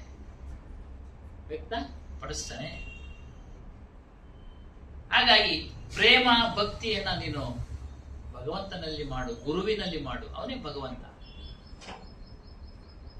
ಅದು ಇಲ್ಲದೆ ಇದ್ರೆ ಇದು ಪಶು ಜೀವನ ಆದಂಗ ಆಗ್ಬಿಡ್ತು. ಪಶು ಜೀವನ.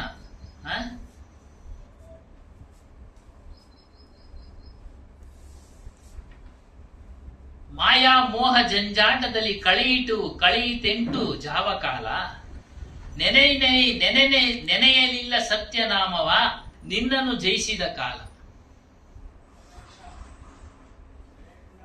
ಈ ಮಾಯಾ ಮೋಹ, ಈ ಜಂಜಾಟದಲ್ಲೇ ಮಾಯಾ ವಸ್ತುಗಳಲ್ಲಿ ಪ್ರೇಮ ಮೋಹ, ಈ ಶರೀರ ಮಾಯಾ ಪರಿವರ್ತನೆ ಆಗ್ತಾ ಇದೆ. ಒಂದಿನ ಬಿದ್ದೋಗ್ಬಿಡುತ್ತೆ, ನಾಶ ಆಗ್ಬಿಡುತ್ತೆ. ಇದನ್ನೆಲ್ಲಿ ಪ್ರೇಮ ಇಟ್ಟಿದ್ಯಾ? ಸಂಬಂಧಿಕರ ದೇಹಗಳ ಮೇಲೆ ಪ್ರೇಮ ಇಟ್ಟಿದ್ಯಾ? ಹೀಗೆ ಪ್ರೇಮ ಇಟ್ಟು 8 ಜಾವ 8 ಗಂಟೆ, ಅರ್ಧ ನಿದ್ದೆ ಅರ್ಧ ವ್ಯವಹಾರ, ಈ ತರ ಅದರಲ್ಲಿ ಕಳೆದೋಗ್ತಾ ಇದೆಯಾ? ನೆನೆಯಲಿಲ್ಲ ಸತ್ಯನಾಮವ. ಸತ್ಯನಾಮದ ಸ್ಮರಣೆ ಮಾಡಲಿಲ್ಲ ನೀನು. ಸತ್ಯನಾಮ ಅಂದ್ರೆ ಬೇರೆ ಏನೂ ಅಲ್ಲ, ನಿಮ್ಮ ಆತ್ಮಸ್ವರೂಪ. ಸತ್ಯನಾಮತೋ ನಾಮನಹಿ ಓ ಅಪಯ್ಯ, ಅದು ನಿಮ್ಮ ಸ್ವರೂಪ. ಅದನ್ನ ನಿನ್ನ ಸ್ಮರಣೆ ಮಾಡಲಿಲ್ಲ, ಗುರು ಮೂಲಕ ತಿಳಿದು ನಿನ್ನ ಸ್ಮರಣೆ ಮಾಡಲಿಲ್ಲ. ನಿನ್ನನ್ನು ಜಯಿಸಿದ ಕಾಲ ಯಮನ್ ಕೈಗೆ ಸಿಕ್ಬಿಟ್ಟೆ ನೀನು. ಹುಟ್ತಾ ಇರ್ತೀಯ, ಸಾಯ್ತಾ ಇರ್ತೀಯ, ಹುಟ್ತಾ ಇರ್ತೀಯ, ಸಾಯ್ತಾ ಇರ್ತೀಯ. ಹಾಗಾಗಿ ಸ್ಮರಣೆ ಮಾಡು, ಗುರು ಸ್ಮರಣೆ ಮಾಡು. ಮಾನುಷ ಜನ್ಮ ದುರ್ಲಭ ಹೇ ಬೌರಿನ ದೂಜಿಬಾರ್, ಅದು ಹಿಂದಿ. ಕನ್ನಡ ಹೇಳ್ತಾರೆ, ಮಾನವ ಜನ್ಮ ದುರ್ಲಭ, ಸಿಗದದು ನಿನಗೆ ಪುನಃ ಪುನಃ, ಸಿಗದದು ನಿನಗೆ ಪುನಃ ಪುನಃ. ಮರದಿಂದುರಿದ ಉದುರಿದ ಪತ್ರವು ಅಂಟಿಕೊಳ್ಳದದು ಆತರುವ ವಚನಗಳು. ಮರದಿಂದ ಬಿದ್ದಂತ ಎಲೆ ಅಥವಾ ಹಣ್ಣು ಮತ್ತೆ ಹೋಗಿ ಅಂಟ್ಕೊಳ್ಳೋದಿಲ್ಲ. ಏನೇ ವಿಜ್ಞಾನ ಮಾಡಿದ್ರು ಏನು ಅಂಟ್ಕೊಳ್ಳೋದಿಲ್ಲ, ಅದು ಕಂಡಿಡಿದಿಲ್ಲ ಇದುವರೆಗೂ ಹೋಗಿ ಅಂಟ್ಕೊಳ್ಳೋದು ಅಲ್ವರ. ಹಾಗಾಗಿ ಗುರು ಭಕ್ತಿನ ಮಾಡು. ಮಾನುಷ ಜನ್ಮ ದುರ್ಲಭ ಹೇ ಬೋರಿನ ದೂಜಿ ಬಾರ್, ಪಕ್ಕಾ ಪಲ್ಜೋ ಗಿರ್ಪಡ ಬಹುನಲ್ಲಾಗೆ. ಹಣ್ಣಾದಂತ ಹಣ್ಣು ಮರದಲ್ಲಿ ಬಿದ್ರೆ ಹೋಗಿ ಮತ್ತೆ ಸೇರೋದಿಲ್ಲಪ್ಪ, ಮತ್ತೆ ಸೇರೋದಿಲ್ಲ. ಹಾಗಾಗಿ ಈ ಜನ್ಮ ಬಂದಿದೆ, ಮಾನವ ಜನ್ಮ. ಭಕ್ತಿ ಮಾಡು, ನೀನು ಗುರು ಭಕ್ತಿ ಮಾಡು. ಸತ್ಯನಾಮವನ್ನ ತಿಳಿ, ಸ್ವರೂಪವನ್ನ ತಿಳಿ.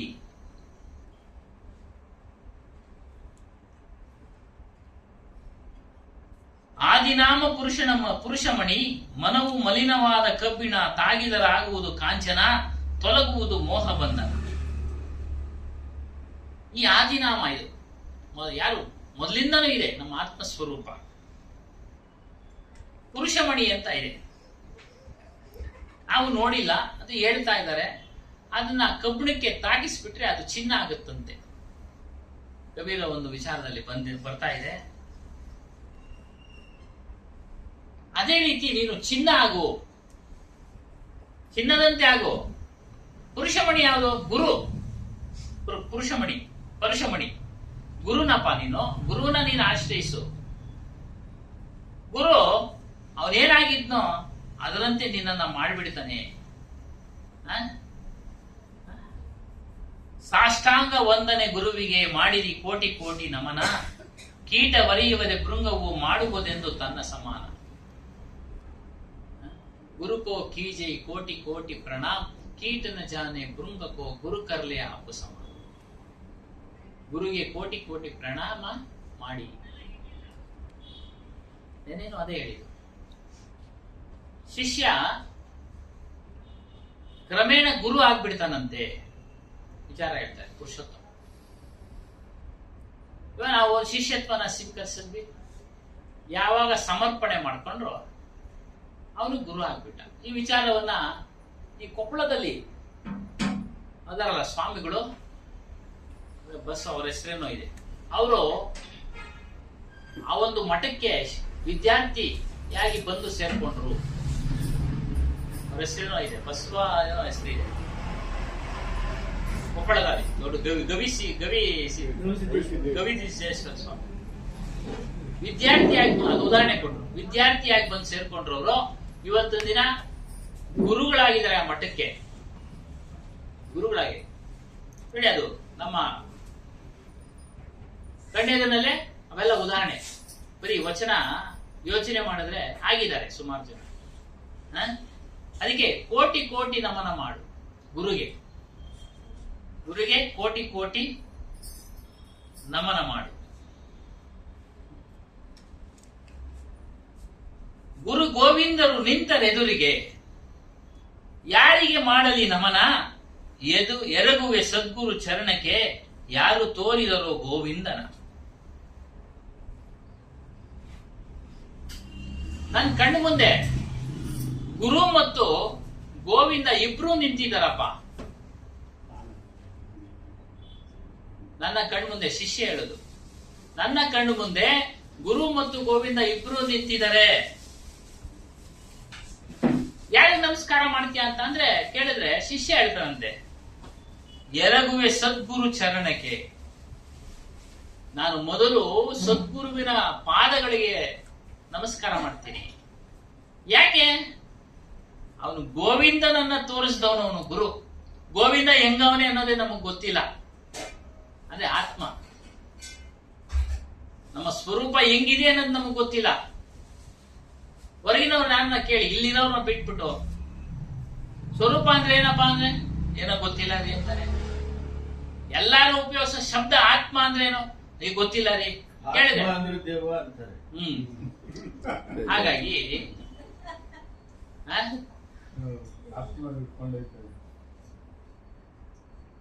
ನನಗೆ ಗೋವಿಂದನನ್ನು ತೋರಿಸಿದವನು ಸದ್ಗುರುನಪ್ಪ, ಅವನಿಗೆ ನಾನು ಚರಣ. ಅದೇ ವಿಚಾರ ಬಂದಾಗ, ಸಾಮಾನ್ಯವಾಗಿ ನೈತಿಕ ವಿಚಾರಗಳಲ್ಲಿ ಬಂದಾಗ ನಮಗೆ ಪ್ರಪಂಚದ ದರ್ಶನ ಮಾಡಿಸಿದವರು ಯಾರು? ತಂದೆ ತಾಯಿಗಳು. ಅದಕ್ಕೆ ತಂದೆ ತಾಯಿಗಳಿಗೆ ನಾವು ನಮಸ್ಕಾರ ಮಾಡಬೇಕು. ಹೇಳಿ ಸರ್ ಪ್ಲೀಸ್. 84 ಲಕ್ಷ ಜೀವರಾಶಿಗಳು. ಹೇಳಿ ಸರ್. 84 ಲಕ್ಷ ಜೀವರಾಶಿಗಳಲ್ಲಿ ಪ್ರಭೇದಗಳು ಒಂದೊಂದು ವರ್ಗದಲ್ಲೂ ವರ್ಗ, ಮಹೋರ್ಗ, ಸೊಳ್ಳೆಗಳಿಂದ ಹಿಡಿದು ಮಾನವನಿಂದ ಹಿಡಿದು ಎಲ್ಲದರಲ್ಲೂ ಪ್ರಭೇದಗಳು ಸೇರಿಕೊಂಡ್ರೆ ಇವತ್ತು ಕೋಟ್ಯಾನು ಕೋಟಿ ಜೀವರಾಶಿಗಳು ಹುಟ್ಟೋದಕ್ಕೆ ದಾರಿಯಾಗಿರ್ತಕ್ಕಂಥದ್ದು. ಇಷ್ಟೆಲ್ಲ ಸತ್ಸಂಗದಲ್ಲಿ ಕೂತು ಮಾಡಿ ತಿಳ್ಕೊಂಡು ಅಧ್ಯಯನ ಮಾಡಿ ಆಳವಾಗಿ ಜೀವನದಲ್ಲಿ ಅಳವಡಿಸಿಕೊಂಡು ಯಾರಿಗಾದರೂ ಮೋಕ್ಷ ಸಿಕ್ಕಿದ್ದೇ ಆದರೆ, ಮೋಕ್ಷ ಪಡೆದಿದ್ದೇ ಆದ್ರೆ, ಅವರು ಮತ್ತೆ ಹುಟ್ಲಿಲ್ಲ ಅನ್ನೋದಾದ್ರೆ ಅವರು ಎಲ್ಲಿ ಸೇರ್ಬೇಕು ಆ ಪಾದ ಸೇರ್ಕೊಂಡ್ರು ಅಂತಂದ್ರೆ ಜೀವರಾಶಿಗಳಲ್ಲಿ ಮೈನಸ್ ಆಗತ್ತಾ? ಏನಾಗುತ್ತೆ? ಹಂಗೆ ಪ್ಲಸ್ಸಾಗೆ ಉಳಿದಿರ್ತದ. ಅದು ಮೈನಸ್ಸೇ ಆಗಬೇಕು. ಯಾಕಾಗಿಲ್ಲ ಅಂತ ಅಂದ್ರೆ ಹನುಮಾನ್ ಸಾಹೇಬರು ಉದಾಹರಣೆ ಕೊಡ್ತಾ ಇದ್ರು. ನಿಜವಾದ ಸತ್ಯ ಜ್ಞಾನವನ್ನ ಯುಗ ಯುಗಗಳಿಂದನೂ ಅರ್ತಿಲ್ಲ ಯಾರನ್ನು. ಹೇಗೆ? ಇನ್ನೊಂದು ಪ್ರಶ್ನೆ, ಇನ್ನೊಂದು ಕೇಳಿ ಸರ್, ನನಗೆ ಅರ್ಥ ಆಗಲಿಲ್ಲ. 84 ಲಕ್ಷ ಜೀವರಾಶಿಗಳು ಅಂತ ಹೇಳ್ತಾರಲ್ಲ, ಅದರಲ್ಲಿ ಅದರ ಹಿಂದೆ ಪ್ರಸ್ತಾಪ, ನೀವು ಪ್ರಶ್ನೆ ಮಾಡಿದ್ರಿ, ಪ್ರಸ್ತಾಪ ಆಯ್ತದು. 84 ಲಕ್ಷ ಜೀವರಾಶಿಗಳು ಅಂತಂದಾಗ ಒಂದೊಂದು ಹೆಸರು ಹೇಳ್ರಿ ಅಂತಂದಾಗ ಯಾರಿಗೂ ಹೇಳಕ್ ಬರಲ್ಲ. ಹಂಗ್ ಲೆಕ್ಕ ತಗೊಂಡ್ರೆ ಒಂಟೆ ಅಂತಕ್ಕಂಥದ್ದು ಒಂದು ಪ್ರಾಣಿ. ಒಂಟೆಗಳಲ್ಲಿ ಎಷ್ಟು ಪ್ರಭೇದಗಳಿದಾವೆ? ಸೊಳ್ಳೆಗಳಲ್ಲಿ ಎಷ್ಟು ಪ್ರಭೇದಗಳಿದಾವೆ? ಸೊಳ್ಳೆಗಳಲ್ಲಿ 35,000 ಪ್ರಭೇದ. ಸೊಳ್ಳೆಗಳಲ್ಲೇನೆ 35,000 ಪ್ರಭೇದ. ಆ 35,000 ಪ್ರಭೇದಗಳಿರ್ತಕ್ಕಂಥ ಸೊಳ್ಳೆಗಳಲ್ಲಿ ಈಗ ವಿಜ್ಞಾನ ಗೂಗಲ್ ಸೊಳ್ಳೆಗಳನ್ನ ಸೃಷ್ಟಿ ಮಾಡ್ತಾ ಇದೆ. 30,000 ಸೊಳ್ಳೆಗಳಿಗೆ ಹೆಸರಿಕ್ಕವೆ, ಅದಕ್ಕೊಂದೊಂದಕ್ಕೊಂದೊಂದು ಇದೆ. ಈಗ ಅದಕ್ಕೆ ಯಾರಿಗೆ ಯಾವ್ದು ಜ್ಞಾಪಕ ಇರುತ್ತೆ ಅಂತಂದ್ರೆ, ಮನುಷ್ಯನ ತೊಂದರೆ ಕೊಡ್ತಕ್ಕಂಥ ಅನಾಫಿಲಿಕ್ಸು, ಕ್ಯುಲೆಕ್ಸು, ಇಡಿಸಿ ಈಜಿಪ್ಟೈ ಅನ್ನೋ ಸೊಳ್ಳೆಗಳು ಮಾತ್ರ ಮನುಷ್ಯನಿಗೆ ಗೊತ್ತು. ಯಾಕಂದ್ರೆ ಅಪಾಯ ತಂದೊಡ್ಡ ಅಂತ ರಾಕ್ಷಸರ ಹೆಸರುಗಳೇ ಗೊತ್ತು, ಸಜ್ಜನರ ಹೆಸರುಗಳು ಗೊತ್ತಾಗಲ್ಲ. ಹೆಸರು ಇದೆ, ಆದ್ರೆ ನಮಗದರ ಅರಿವಿಲ್ಲ. 35,000 ಪ್ರಭೇದಗಳಲ್ಲಿ ಸೊಳ್ಳೆಗಳಲ್ಲಿ ಮನುಷ್ಯನ ಕಚ್ಚಿತಕ್ಕಂಥದ್ದು ಹೆಣ್ಣು ಸೊಳ್ಳೆ ಮಾತ್ರ. ಹೆಣ್ಣು ಸೊಳ್ಳೆಗಳೇ ಕಚ್ಚೋದು, ಗಂಡು ಸೊಳ್ಳೆ ಕಚ್ಚಲ್ಲ. ಅವು ಗಂಡು ಸೊಳ್ಳೆಗಳು ಜ್ಯೂಸು, ಹೂವಿನ ರಸ, ಮಕರಂದವನ್ನ ಹೀರಿ ಬದುಕ್ತವೆ. ಮನುಷ್ಯರ ರಕ್ತ ಕುಡಿಯಲ್ಲ. ಮನುಷ್ಯರಿಗೆ ಕಚ್ಚಿ ರಕ್ತ ಕುಡಿಯುವಂತ ಸೊಳ್ಳೆ ಇಡಿಸಿ ಈಜಿಪ್ಟೈ, ಕ್ಯುಲೆಕ್ಸು, ಅನಾಫಿಲಿಕ್ಸು. ಆ ಹೆಣ್ಣು ಸೊಳ್ಳೆಗಳು ಮಾತ್ರ. ಆ ಹೆಣ್ಣು ಸೊಳ್ಳೆಗಳನ್ನು ಸಾಯಿಸೋದಕ್ಕೆ ಇವತ್ತು ವಿಜ್ಞಾನ 3.2 ಕೋಟಿ, ಇಲ್ಲಿ ಕ್ಯಾಲಿಫೋರ್ನಿಯಾ ಮತ್ತು ಫ್ಲೋರಿಡಾದಲ್ಲಿ, ಅಮೆರಿಕಾದಲ್ಲಿ 3.2 ಕೋಟಿ ಸೊಳ್ಳೆಗಳನ್ನ, ಗೂಗಲ್ ಸೊಳ್ಳೆಗಳನ್ನ ಸೃಷ್ಟಿ ಮಾಡಿದ್ರು ಮೊನ್ನೆ. ಆ ಸೃಷ್ಟಿ ಮಾಡಿದ 3.2 ಕೋಟಿ ಸೊಳ್ಳೆಗಳಿಗೆ ಒಂದು ರಾಸಾಯನಿಕಗಳನ್ನು ಸೇರಿಸಿ ಅದರನ್ನ ಅಲ್ಲಿನ ಸೊಳ್ಳೆಗಳ ಜೊತೆ ಬಿಟ್ಟಿದ್ದಾರೆ. ಆ ಬಿಟ್ಟಿರ್ತಕ್ಕಂಥ ಆ ಸೊಳ್ಳೆಗಳು ಅಲ್ಲಿನ ಹೆಣ್ಣು ಸೊಳ್ಳೆಗಳ ಜೊತೆಯಲ್ಲಿ ಸಂಪರ್ಕ ಮಾಡಿಕೊಂಡು ಹುಟ್ಟತಕ್ಕಂಥ ಹೆಣ್ಣು ಸೊಳ್ಳೆಯ ಮೊಟ್ಟೆ ಒಡೆಯಲ್ಲ. ಹೆಣ್ಣು ಸಂತತಿ ಹುಟ್ಟದೇ ಇಲ್ಲ. ಸರ್ ಬಿಟ್ಟಿರೋದು ಯಾವಾಗ ಸರ್? ಅವರು ಬಿಟ್ಟಿರೋದು ಯಾವಾಗ? ಬಿಟ್ಟಿರೋದು ಯಾವಾಗ? ಈಗ ಈಗ ಅಂದ್ರೆ ಈ ಒಂದು ವರ್ಷ, 2 ವರ್ಷ 3 ವರ್ಷ ಅಂತ. ಆಯ್ತು. ಮತ್ತೆ ನೀವು 3 ವರ್ಷ ಮುಂದೆನೆ 84 ಅಂತ ಹೇಳಿದ್ರಲ್ಲ, ಇದು ಸೇರ್ಸ್ಕೊಳ್ಬೇಕಾಯ್ತಲ್ಲ ಇದನ್ನು. ಹ್ಞೂ ಸರ್, ಅದ್ರ ಸೇರ್ಸಿ ಹೇಳಿರೋದು.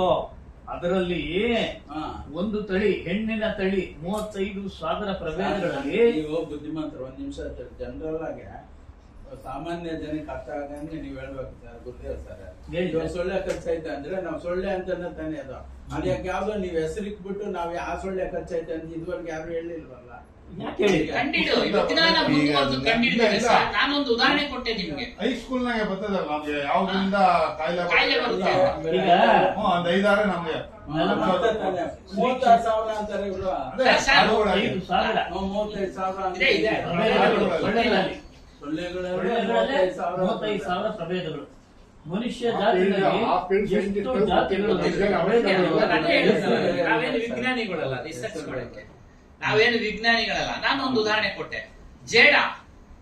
ಜೇಡದಲ್ಲಿ 8 ಪ್ರಭೇದಗಳವೆ. ಇರುವೆಗಳಲ್ಲಿ ಅನೇಕ ಪ್ರಭೇದಗಳಿವೆ. ಕಣಜಗಳು ಅಯ್ಯೇ ಇರ್ತವೆ.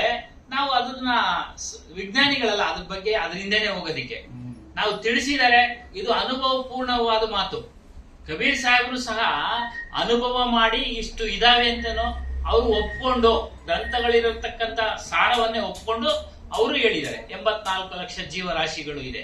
ಲೆಕ್ಕ ಕೊಡಿ ಅಂತ ಅಂದ್ರೆ ನಮ್ಮಂತವ್ರ ಕೈನಲ್ಲಿ ಅಸಾಧ್ಯ. ನೀವು ಕಬೀರನ್ನೇ ಹುಡುಕೊಂಡು ಹೋಗ್ಬೇಕು ಸರ್. 628 ವರ್ಷಗಳ ಹಿಂದೆ ಇದ್ರು ಏನ್ ಸರ್ ಸುಬ್ರಹ್ಮಣ್ಯ ಸ್ವಾಮಿಗಳೇ, ಅವ್ರನ್ನೇ ಹುಡುಕೊಂಡು ಹೋಗ್ಬೇಕು. ನೀವು ಅವ್ರನ್ನ ಹುಡುಕೊಂಡು ಹೋಗ್ಬೇಕಾದ್ರೆ ನೀವು ಸಾಧನೆ ಮಾಡ್ಬೇಕು. ನೀವು ಕಬೀರ್ ಆಗ್ತೀರಾ. ಸಾಧನೆ ಮಾಡಿರೋ ನಂಬಿಕೆ, ಶ್ರದ್ಧೆ, ಪ್ರೇಮ ಇವುಗಳಿಂದನೇ ನಮ್ಮ ಜ್ಞಾನ ನಮಗೆ ಉದ್ಭವ ಆಗೋದು, ಜ್ಞಾನೋದಯ ಆಗೋದು. ನಂಬಿಕೆ, ಶ್ರದ್ಧೆ, ಆ ವಚನಗಳನ್ನ ಪಾಲನೆ ಮಾಡಿದ್ರೆ ನಮಗೂ ಜ್ಞಾನೋದಯ ಆಗತ್ತೆ. ಏನ್ ಸರ್? ಸುಮ್ನೆ ಇಲ್ಲೇ ಇರೋದೆಲ್ಲ ನಾವು ಕ್ವಶನ್ ಮಾಡ್ಕೊಂಡು ಹೋದ್ರೆ ನಾವು ಪ್ರಶ್ನೆಯಲ್ಲೇ ಉಳಿತೀವಿ, ನಾವು ಉತ್ತರಕ್ಕೆ ಹೋಗಕ್ ಸಾಧ್ಯ ಇಲ್ಲ. ಗುರು ದೊಡ್ಡವರು ಅಷ್ಟೇ. ಹೇಳಿ ನಂಬಿಕೆ, ವಚನ ಆ ತರ ಹೋಗ್ಬೇಕು. ನನ್ನೊಂದು ಪ್ರಶ್ನೆ ಕೇಳಿದ್ರೆ ಮಠದಲ್ಲಿ ಏನೇನೋ ಕೇಳಿದ್ರು. ತಿರುಪತಿ ವೆಂಕಟರಮಣ ಅವ್ರ ಅಪ್ಪನ ಹೆಸರೇನು, ಅವ್ರ ಅಪ್ಪನ ಹೆಸರೇನು ಅಂತ ಎಲ್ಲ ಕೇಳ್ತಾನೆ ಹೋದ್ರು. ನನಗೆ ನಾನೊಂದು ಪ್ರಶ್ನೆ ಕೇಳ್ಬೇಕೆ, ನಿಮ್ಮನ್ನ ದೊಡ್ಡ ಸ್ಕಾಲರ್ ಇದ್ದಾಗಿದ್ದೀರ ನೀವು ಅಂದೆ. ಕೇಳಿ ಅಂದ್ರು. ಕೌರವ್ರು ಎಷ್ಟು ಜನ ಅಣ್ತಮ್ಮ ಅಂದ್ರು ಅಂದೆ. 101 ಜನ ಅಂದ್ರು. ಅವ್ರ ಹೆಸರುಗಳೆಲ್ಲ ಹೇಳ್ರಿ ಸಾಕು ನನಗೆ ಅಂದೆ. ಇಲ್ಲ ಗೊತ್ತಿಲ್ಲ ಅಂದ್ರು. ಸುಮ್ಮನೆ ರೀ, ಹೇಳಿದ್ ಕೇಳ್ಕೊಂಡಿರಿ ನೀವು.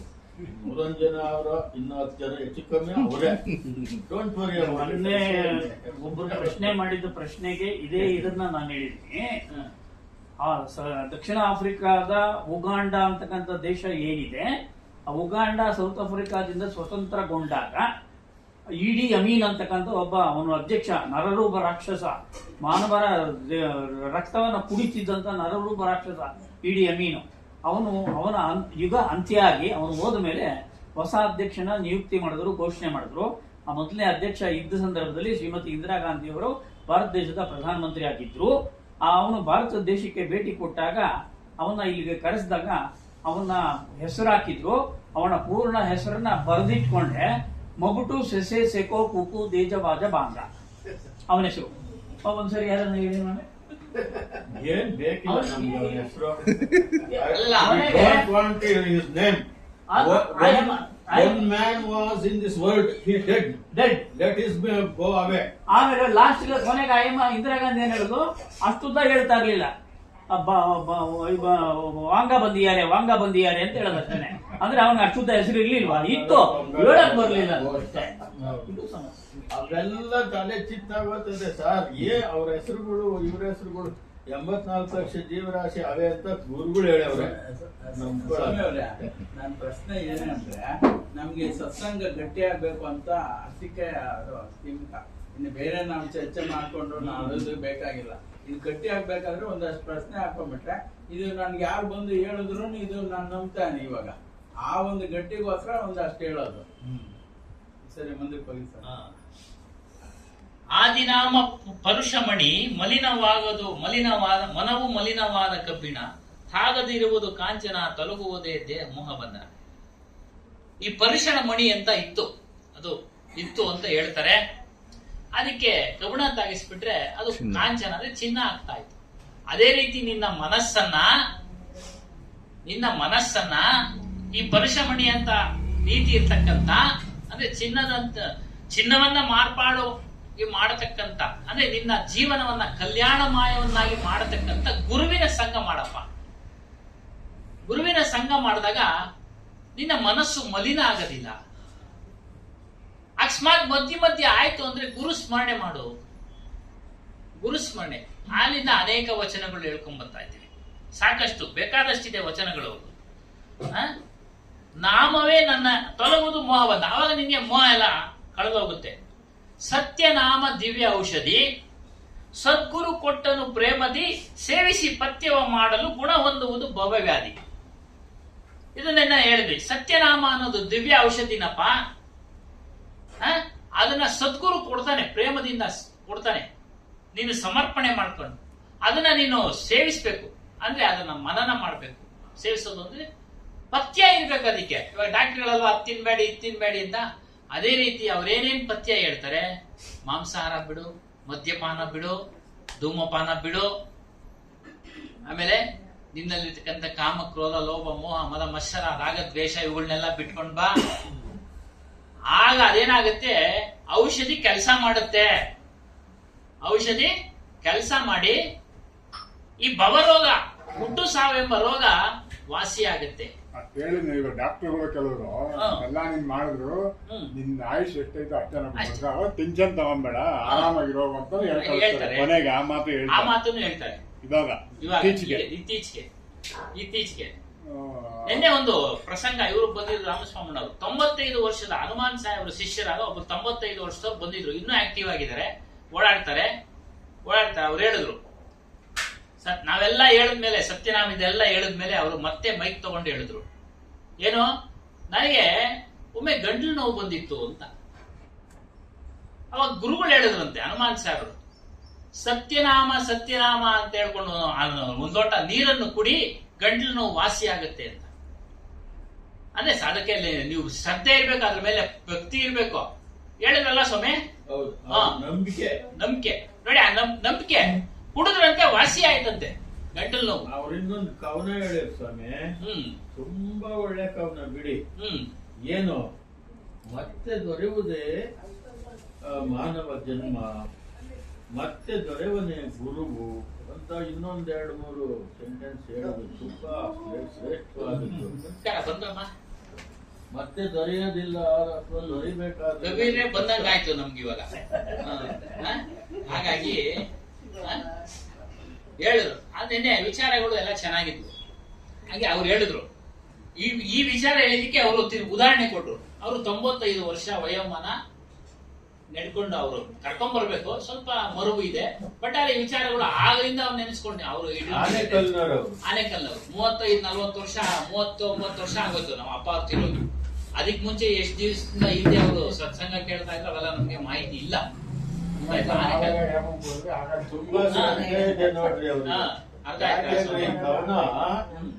ಮತ್ತೆ ದೊರೆಯುವುದೇ ಮಾನವ ಜನ್ಮ, ಮತ್ತೆ ದೊರೆಯವನೇ ಗುರುವು ಅಂತಂದ್ರೆ ಎಷ್ಟು ಅವರಿಗೆ ತೀವ್ರತೆ ಇದೆ ಮನಸ್ಸು. ಸೊ ನೀವ್ ಹೇಳಿದ್ದು ಗಂಟಲು ನೋವಿಗೆ ನೀರು ಕುಡೀರಿ, ಸತ್ಯನಾಮ ಅಂತ ಗುರು ಮೇಲೆ, ಅಂದ್ರೆ ಆ ಗುರು ಮೇಲೆ ಅಷ್ಟು ಭಕ್ತಿ ಇರ್ಬೇಕು. ಇವಾಗೂ ನಡೀತಾ ಇದೆ. ನನಗೇನೋ ಒಂದ್ ಸ್ವಲ್ಪ ಗೋಚರ ಆಗ್ತದೆ. ಇವಾಗೇನೋ ಸ್ವಲ್ಪ ಇದಾದ್ರೆ ನಾನು ಗುರುವನ್ನೇ ನೆನ್ಸ್ಕೊಂಡು ಕೆಲಸ ಮಾಡೋದು. ಆದ್ರೆ ಅಲ್ಲಿ ನಂಬಿಕೆ ಇರ್ಬೇಕು ಅಷ್ಟೇ. ನಂಬಿಕೆ ಇರ್ಬೇಕು.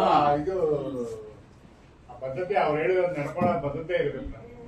ಅದಕ್ಕೆ ಇಲ್ಲಿ ಹೇಳ್ತಾರೆ ನೋಡಿ, ಹರ್ಷದಿಂದಲೂ ಶೋಕದಿಂದಲೂ ಸ್ಮರಿಸು ಸತ್ಯನಾಮವ.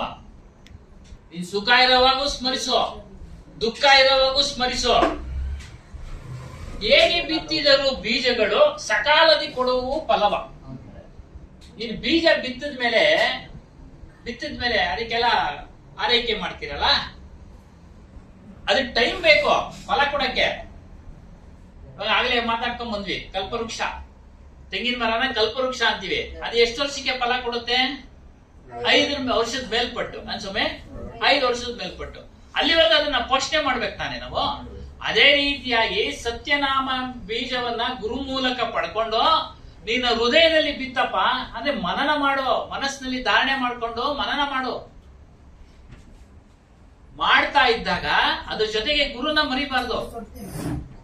ಗುರುನ ಬೆಳಿಗ್ಗೆ ಗುರು ಸ್ಮರಣೆ ಮಾಡಿ ನಂತರ ಸತ್ಯನಾಮ ಜಪ ಮಾಡು. ಹಾಗಾಗಿ ಗುರು ಸ್ಮರಣೆ ಮಾಡು. ಸಮಯಕ್ಕೆ ನಿನ್ಗೆ ಫಲ ಕೊಡುತ್ತೆ.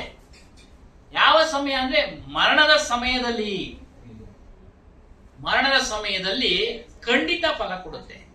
ಬೇರೆ ಎಲ್ಲ ಕಥೆಗಳು ಹೇಳ್ತಾರೆ, ಬೇರೆ ಎಲ್ಲ ಕಥೆಗಳು ಹೇಳ್ತಾರೆ. ಅವನ ಹೆಸರು ಗೊತ್ತಿಲ್ಲ. ಒಬ್ಬ ವ್ಯಕ್ತಿ ಇದ್ದಂತೆ, ಭಾಗವತದಲ್ಲೆಲ್ಲ ಬರುತ್ತೆ, ಅವನ ಹೆಸರು ಗೊತ್ತಿಲ್ಲ. ಅವನು ತನ್ನ ಸ್ವಂತ ಮಗಳನ್ನೇ ಮದುವೆ ಆಗ್ಬಿಟ್ಟ. ಸ್ವಂತ ಮಗಳನ್ನೇ ಮದುವೆ ಆಗಿ ಅಷ್ಟು ಪಾಪಿ. ಅವನಿಗೊಂದು ಮಗ ಹುಟ್ಟದ. ಅವನ ಮಗನ್ನ ನಾರಾಯಣ ಅಂತ ಹೆಸರಿಟ್ಟ. ಇವನು ವಯಸ್ಸಾಗೋಯ್ತು, ಅಜಾಮಿಳ ಅಜಾಮಿಳನ ಪೊರದೆ ಅಂತ ಆಳುಗಳೆಲ್ಲ ಹೇಳ್ತಾರೆ. ಅದಾಯ್ತಾ? ಸಾಯವಾಗ ಅವನ ಹೆಸರು ಕರೆಯೋ ಇವನ್ ನೆನಪು ಬಂದ್ಬಿಡ್ತಂತೆ ಮಗಂದು. ನಾರಾಯಣ ನಾರಾಯಣ ಅಂತೇಳಿ ಪ್ರಾಣ ಬಿಟ್ಬಿಟ್ಟ. ವೈಕುಂಠದಿಂದ ಬಂದ್ಬಿಟ್ರಂತೆ ಕರ್ಕೊಂಡು ಹೋಗಕ್ಕೆ. ಈ ಕಡೆ ಯಮದೂತರು ಬಂದ್ರಂತೆ ಪೈಪೋಟಿ ಅವ್ರಿಗೆ. ಇವನು ನಾರಾಯಣ ಅಂತೇಳಿ ಸತ್ತವನೇ, ಇವ್ನು ನಾವು ಕರ್ಕೊಂಡು ಹೋಗ್ಬೇಕು ಅಂತ. ಅವರು ಯಮದೂತರು ಹೇಳ್ತಾರಂತೆ, ಇವನ್ ಬಹಳ ಪಾಪ ಮಾಡಿದ್ದಾನೆ, ಇವನ್ ನಾವು ತಗೊಂಡು ಹೋಗ್ಬೇಕು ಅಂತ. ನೋಡಿ, ಈ ತರ ಭ್ರಮೆನಲ್ಲಿ ನಮ್ಮನ್ನ ಸಿಲುಕಾಕ್ಸ್ಬಿಡ್ತಾರೆ. ಅದಕ್ಕೆ ಅವರು ಹೇಳಿರೋದು, ಹರ್ಷದಿಂದಿರಲು ಶೋಕದಿಂದಿರಲು ಯಾವಾಗಲೂ ಮಾಡು. ಸ್ಮರಿಸು ಸತ್ಯನಾಮವ, ಹೇಗೆ ಬಿತ್ತಿದರೂ ಬೀಜಗಳು ಸಕಾಲದಿ ಕೊಡುವವು ಫಲವ. ಸಕಾಲ ಅಂದ್ರೆ ಸಮೀಕ್ ಸರಿ, ಆ ಸಮೀಕ್ ಬರುತ್ತೆ. ಆದ್ರೆ ನೀನು ಬಿಡದೇ ಇರಬೇಡ ಸತ್ಯನಾಮದ ಸ್ಮರಣೆ. ನಾನು ಸತ್ಯನಾಮ ಸ್ವರೂಪನೋ, ನನ್ನ ಸ್ವರೂಪಕ್ಕೆ ಸತ್ಯನಾಮ ಅಂತ ಹೆಸರಿಟ್ಟಿದ್ದಾರೆ ಅಂತ ಗುರುಗಳು ತಿಳಿಸ್ಕೊಡ್ತಾರೆ. ಅದು ಗುರುಗಳಿಗೊಂದು ಮೂಲಕ ದೀಕ್ಷೆ ರೂಪದಲ್ಲಿ. ದೀಕ್ಷೆ ಅಂದ್ರೆ ಇನ್ನೇನಿಲ್ಲ ಸ್ವಾಮಿ, ಒಂದು ವ್ರತ ಮಾಡ್ದಂಗೆ ಅಷ್ಟೇ.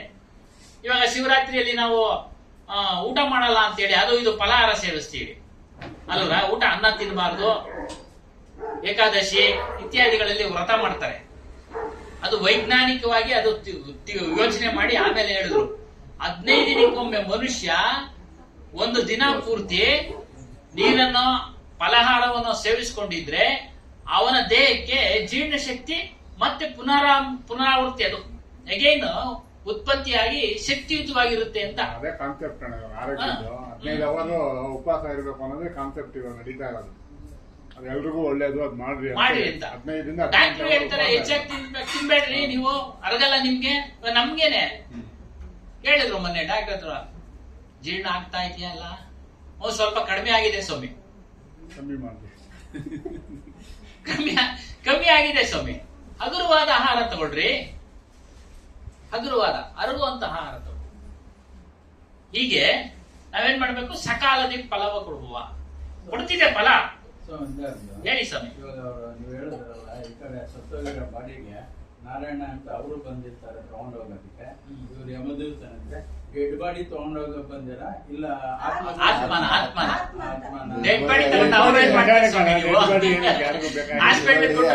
ಒಂದ್ ಸ್ವಲ್ಪ ದಿನ ಮಡಿಕೊಂಡು ಬಿಸಾಕ್ತಾರೆ. ಹೌದೌದು, ಆತ್ಮನ ಕರ್ಕೊಂಡು ಹೋಗೋದು, ಕರ್ಕೊಂಡು ಹೋಗಿ ಬಂದ್ರಂತೆ ಅಂತ. ಆತ್ಮ ತಾನಾಗಿ ಎಲ್ಲವೂ ಸೇರ್ಕೊಂಡ್ಬಿಡ್ತೈತೆ. ಅವ್ರೇನ್ ಕರ್ಕೊಂಡು ಹೋಗೋದು? ಅದಕ್ಕೆ ನಾವ್ ಹೇಳ್ತಾ ಇರೋದು, ಈ ರೀತಿ ಭ್ರಮೆ ಕಥೆಗಳನ್ನ ನಂಬಬೇಡಿ ಅಂತ ಅರ್ಥ ಮಾಡ್ಕೊಳ್ಬೇಕು ನೀವು. ಗೊತ್ತವ್ರೆ? ಅಷ್ಟೇ, ಭ್ರಮೆಯ ಕಥೆಗಳು ಉದಾಹರಣೆ ಇದೆಲ್ಲ ನಂಬೇಡಿ. ಅವುಗಳಿಂದ ನಿಮ್ಗೆ ಆ ರೀತಿ ಮಾಡೋದ್ರಿಂದ ಮೋಕ್ಷ ಇಲ್ಲ. ಇವಾಗ ಅಷ್ಟೇ, ಸತ್ಯನಾಮ ಅಂತ ಹೇಳ್ಕೊಂಡು ನೀನ್ ಮಾಡಿದ್ರೆ ಪ್ರಯೋಜನ ಇಲ್ಲ. ಅದಕ್ಕೆ ವ್ರತದ ಉದಾಹರಣೆ ಕೊಡ್ತಾ ಇದ್ದೀನಿ ನಾನು ನಿಮ್ಗೆ. ವ್ರತ ದೀಕ್ಷೆ ಹೇಳೋರ ಹತ್ರ ಜಾಸ್ತಿ ಜನ ಬರ್ತಾರೆ ಕೇಳಕ್. ಅರ್ಥ ಆಯ್ತಾ ಸ್ವಾಮಿ? ಯಾವ್ದೋ ಇವನು ಸಿನಿಮಾದ ಕತೆ ಒಳಗ ಅಲ್ಲಿ ತಗ್ಲಾಕಿದ್ ಮಣಿ ಬಂದು ಯಾವ್ದೋ ಪಕ್ಷಿ ನುಂಗಿ ಬಿಡ್ತು ಅಂತ ಹೇಳ್ತಾರಲ್ಲ, ಎಷ್ಟು ಅದನ್ನ ಶ್ರದ್ಧೆಯಿಂದ ಕೇಳ್ತಾರೆ. ಅದ್ರಲ್ಲಿ ಏನಾದ್ರೂ ಉರುಳಿದ್ಯಾ? ಸುಳ್ಳು. ಅದೆಲ್ಲ ಕೇಳೋರೆ ನಮ್ಮ ಜನ ಇರೋದು.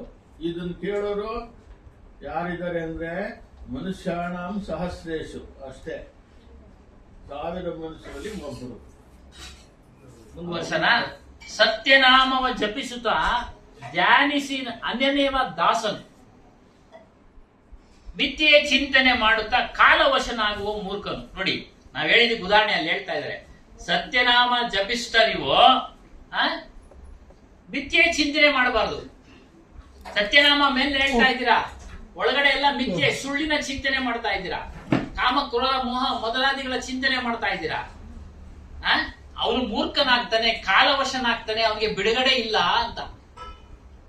ಹುಟ್ಟು ಸಾಳು ಬಂಧನದಿಂದ ಬಿಡುಗಡೆ ಇಲ್ಲ. ಅದಕ್ಕೆ ವ್ರತ ದೀಕ್ಷೆ ಇವೆಲ್ಲ ಕೊಡೋದೇನಿಕೆ ಅಂತ ಅಂದ್ರೆ ಈ ವ್ರತವನ್ನ ಮಾಡ್ಲಿ ಅಂತ. ಏನೋ ವ್ರತ ದೀಕ್ಷೆ ಕೊಡೋದು. ದೀಕ್ಷೆ ಕೊಟ್ಟ ಬಳಿಕ ನೋಡಪ್ಪ ನೀನು ಈ ವಿಚಾರಗಳನ್ನ ಮನನ ಮಾಡ್ಕೊಂಡು ಅದನ್ನ ಬಿಡಬೇಕು. ಅಗತ್ಯವಾಗಿ ಆಹಾರ ಮಾಂಸಾಹಾರನ ಅಗತ್ಯವಾಗಿ ಬಿಡಬೇಕು, ಧೂಮಪಾನ ಬಿಡಬೇಕು, ಮದ್ಯಪಾನ ಬಿಡಬೇಕು, ಅಮಲು ಬರತಕ್ಕಂತ ಯಾವುದೇ ಪದಾರ್ಥಗಳನ್ನು ನೀವು ಸೇವನೆ ಮಾಡಬಾರ್ದು. ಮನುಷ್ಯನಿಗೆ ಅಮಲು ಬಂದ್ರೆ ಏನೇನೋ ಮಾತಾಡ್ತಾನ ಅಲ್ಲ ಸ್ವಾಮಿ. ಅದಕ್ಕೆ ಅವೆಲ್ಲ ಬಿಡಬೇಕು. ಅಮಲ್ ಇಲ್ದೇ ಇರೋರೇ ಏನೇನೋ ಮಾತಾಡ್ತೀವಿ ನಾವು ಒಂದೊಂದ್ಸರಿ ಅಲ್ಲ ಸ್ವಾಮಿ. ಮಾತಾಡಿ ಜಗಳಗಳು ಕಲಹಗಳು ಎಲ್ಲ ಉಂಟಾಗ್ತಾವಲ್ವರ. ಇನ್ನು ಅಮಲ್ನಲ್ಲಿರ್ತಕ್ಕಂಥ ವ್ಯಕ್ತಿ ಇನ್ನೇನ್ ಮಾತಾಡ್ತಾರೆ. ಅದಕ್ಕೆ ಅವೆಲ್ಲ ಬಿಡ್ಬೇಕಪ್ಪ. ನಿನ್ ಮನಸ್ಸು ಅಲ್ಲೋಲ ಕಲ್ಲೋಲ ಆಗ್ಬಿಡುತ್ತೆ ಅಮಲ್ನಲ್ಲಿದ್ರೆ. ಇಲ್ಲದೆ ಇರೋ ಮನಸ್ಸೇ ಅಲ್ಲೋಲ ಕಲ್ಲೋಲ ಆಗ್ತಾ ಇರುತ್ತೆ, ಅಲ್ಲೋಗುತ್ತೆ ಇಲ್ಲೋಗುತ್ತೆ ಬರುತ್ತೆ. ಅದಕ್ಕೆ ದೀಕ್ಷೆ ಅಂದ್ರೆ ವ್ರತ ಪಾಲನೆ ಮಾಡಿ ಸಾಯೋವರೆಗೂ ಆಜೀವ ಪರ್ಯಂತ. ಒಂದೊಂದು ಡಾಕ್ಟರ್ ಹೇಳ್ತಾರೆ, ಜಾಸ್ತಿ ಕೆಲಸ ಮಾಡಿದಾಗ ಜಾಸ್ತಿ ಬೇಜಾರಾದಾಗ ಹೇಗೆ ಒಂದ್ ಸಿಗರೇಟ್ ಗೆಟ್ ರಿಲೀಫ್ ಅಂತಾರಲ್ಲ, ಅವರು ಅದನ್ನೇ ಮಾಡ್ತಾ ಇರ್ತಾರೆ. ಅದಕ್ಕೆ ಅವ್ರ ಅದೇ ಹೇಳೋದು ನಿಮ್ಗೆ ಏನ್ ಸ್ವಾಮಿ, ಅವ್ರು ಅದನ್ನೇ ಮಾಡ್ತಾ ಇರ್ತಾರೆ. ಅದಕ್ಕೆ ಅವ್ರು ಅದನ್ನೇ ಹೇಳ್ತಾರೆ. ಇದನ್ನ ತಿಳಿದಿಲ್ಲ ಅವರು. ಎಲ್ಲರೂ ಪೂರ್ಣ ಜ್ಞಾನಿಗಳೇನಲ್ಲ. ಏನ್ ಸ್ವಾಮಿ, ಇದನ್ನ ತಿಳಿದಿಲ್ಲ ಅವರು. ಅದಕ್ಕೆ ಅದನ್ನ ಹೇಳ್ತಾರೆ. ಸ್ಮೋಕಿಂಗ್ ಈಸ್ ಇಂಜೀರಿಯಸ್ ಹೆಲ್ತ್ ಅಂತ ಹಾಕ್ತಾರಲ್ವ ಸಣ್ಣದಾಗಿ, ಅದನ್ನ ಸಾಕಿಸ್ಬಾರ್ದು ಡಾಕ್ಟರ್ ಅಂತ. ಅದನ್ನ ನಮ್ ದೇಹ ರಿಪೇರಿ ಮಾಡಕ್ ಕಲ್ತಿರ್ತಾರೆ ಅಷ್ಟೇ. ಅವರು ಯಾರು ಜ್ಞಾನ ತಿಳಿದಿರ್ತಾರೋ ಅವ್ರು ಇಂಥ ಮಾತುಗಳನ್ನು ಹೇಳಲ್ಲ. ಡಾಕ್ಟರ್ಗಳೆಲ್ಲ ಸಂತರಾಗಿದ್ದಾರೆ. ಉದಾಹರಣೆಗಳು ಶಿವಾನಂದ ಸ್ವಾಮಿಗಳು ಅಂತೇಳಿ ಡಾಕ್ಟರ್. ಅವರು ಕಂಟೋನ್ಮೆಂಟ್ ಅವ್ರ ಆಶ್ರಮ ಇದೆ. ಅವರು ಡಾಕ್ಟರ್ ವೃತ್ತಿನ ಬಿಟ್ಟು ಸನ್ಯಾಸ ಸ್ವೀಕಾರ ಮಾಡಿ ಸಮಾಜ ಸೇವೆ ಮಾಡಿದವರು, ಜ್ಞಾನಿಗಳಾದವರು ಅವರೆಲ್ಲ. ಅನೇಕ ಉದಾಹರಣೆಗಳು ಇದಾವೆ. ಡಾಕ್ಟರ್ ಆದವರು, ಇಂಜಿನಿಯರ್ ಆದವರು. ರಾಮಕೃಷ್ಣ ಮಠದಲ್ಲಿ ತುಂಬಾ ಜನ ವಿದ್ಯಾವಂತರೇ ಇದ್ದಾರೆ.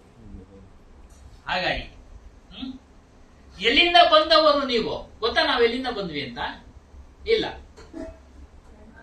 ಎಲ್ಲಿರುವುದು ನಿಮ್ಮಯ ಧಾಮ? ಎಲ್ಲಿ ಸ್ಥಳ ಎಲ್ಲಿದೆ? ನಿಮ್ ಜಾತಿ ಯಾವುದು? ಒಡೆಯನ ನಾಮ ಯಾವುದು?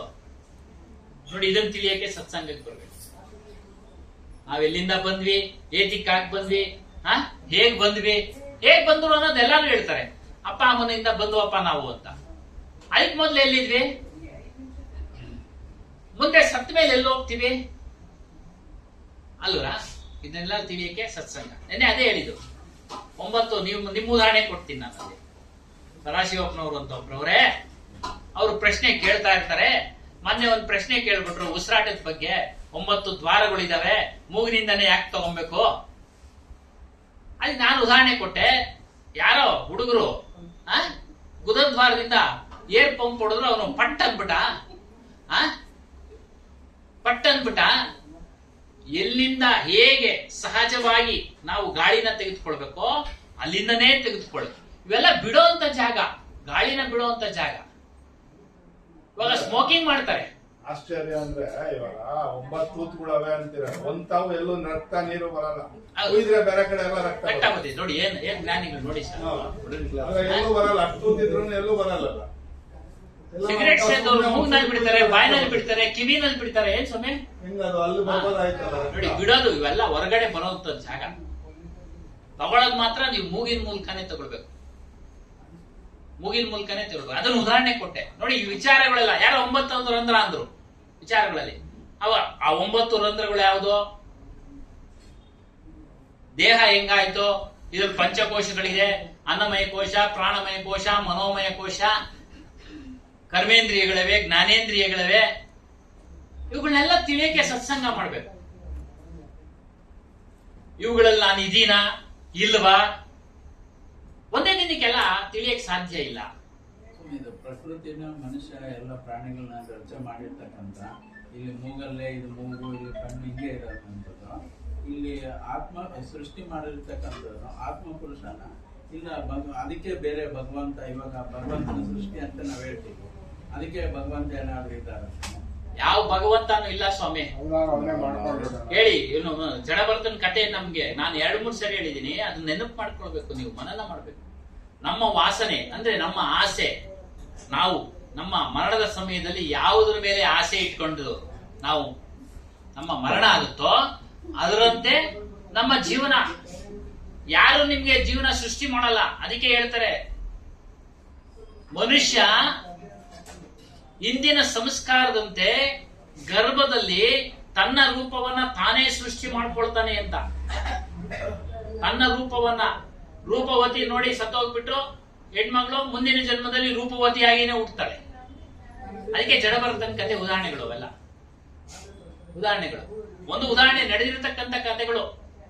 ದೊಡ್ಡ ತೋಟ ಮಾಡಿದ್ದಂತೆ ಒಬ್ಬನು, ಕೋತಿಗಳು ಕಾಟ ತಡಿಲಾರ್ದೆ ಈ ಸಣ್ಣ ಬಂದೂಕ ಇದೆಯಲ್ಲ ಸರ್, ಕೋತಿಗಳನ್ನ ಚೆನ್ನಾಗಿ ಸಾಯಿಸ್ಬಿಟ್ನಂತ. ವೇಸ್ಟ್ ಮಾಡಿದ್ರು ಹೋಗ್ಲೇ ಇಲ್ಲ. ಇದೆಲ್ಲ ನಡೆದಿರೋದು, ಸುಮಾರು ನಾವು ಕೇಳಿರೋದು. ಯಾರೋ ನಮ್ಗೆ ಒಂದು ಸ್ವಾಮಿಗಳು ಹೇಳಿದ್ರು, ಅದು ನಡೆದಿತ್ತು ಅಂತ ಅವ್ರು ಹೇಳಿದ್ರು. ಆತನ ಹೆಂಡತಿ ಗರ್ಭದಲ್ಲಿ ಕೋತಿನೇ ಹುಟ್ಟುಬಿಡ್ತು ಅಂತ. ಕೋತಿ ತರನೇ ಮನುಷ್ಯ, ಕೋತಿ ತರನೇ ಮುಖ ಒಂದು. ನಾನು ಕಿಲಾರಿ ರೋಡ್ ನಲ್ಲಿ ಇದ್ದಾಗ ಆ ತರ ವ್ಯಕ್ತಿನ ನೋಡಿದ್ದೆ. ಆ ತರ ವ್ಯಕ್ತಿನ ನೋಡಿದ್ದೆ. ಅದೇ ಸಂಪೂರ್ಣವಾಗಿ 90% ಅಷ್ಟೇ ಸರ್. ವಿಚಿತ್ರವಾದ ಸ್ವಪ್ನ ಬಂದ್ಬಿಟ್ಟು ಸ್ವಾಮಿ. ಕಾಡ್ನೂರ್ ಮಠದಲ್ಲಿ ರಾತ್ರಿ ಪೂರ್ತಿ ಫುಲ್ ಕಾರ್ಯಕ್ರಮ ಬಾಲಪೂರ್ಣಮಿ ಅಂತ ಮಾಡಿದ್ರು. ನಾನು ಪ್ರವಚನ ಆದ್ಮೇಲೆ ಸ್ವಲ್ಪ ಮಲಗೋ ಅಭ್ಯಾಸ. ಒಂದು ಮಂಚದ ಮೇಲೆ ಚಾಪೆಗಳು ತಲ್ದಿಂಬಿದ್ವು, ಅದನ್ನ ಕೊಡಗಿದೆ. ಏನು ಯಾವಾಗ ಆಕೆ ಹೊರ ಇದ್ರಾಗ ಏನನ್ನ ಹುಳ ಪಳ ಇದ್ದಾವು ಅಂತ ತಗೊಂಡೋಗಿ ಒಂದ್ ಜಾಗದಾಗ ಮಲಗಿದೆ. ಮಲಗ್ತಿದ್ದಂಗೆ ಈ ಜೇಡ ಇರುತ್ತಲ್ಲ ಕಚ್ಚೋದು ನಿದ್ರೆ ಒಳಗ, ಜೇಡುಗಳು ಬಂದ್ಬಿಟ್ವು. ನಾನು ಅಲ್ಲಿ ಕೊಡವೆ ಇದ್ದು ಜ್ಞಾಪಕ ಇತ್ತಲ್ಲ, ಏನ ಹುಳ ಇರ್ತವೆ, ಇಲ್ಲಿ ಕಚ್ಕೊಂಡ್ಬಿಡ್ತು. ಕಿತ್ರು ಬರ್ಲಿಲ್ಲ. ಕಿತ್ರೆ ಈ ಭಾಗನೇ ಹಳ್ಳ ಬಿದ್ಬಿಡ್ತು ಸ್ವಪಂದೊಳಗ. ಇನ್ನು 4-6 ಬತ್ತಾವೆ. ಎಚ್ಚರ ಆಗೋಯ್ತು, ನೋಡ್ತೀನಿ ಯಾವ್ದೂ ಇಲ್ಲ. ಮನಸ್ಸಿನೊಳಗ ಅದಿತ್ತಲ್ಲ ನೋಡಿ, ತಕ್ಷಣ ಬಂದ್ಬಿಡ್ತು. ನಾನು ಅದನ್ನೇ ಆಗ್ಲೇ ಹೇಳಿದೆ ದಯಣ್ಣಿಗೆ.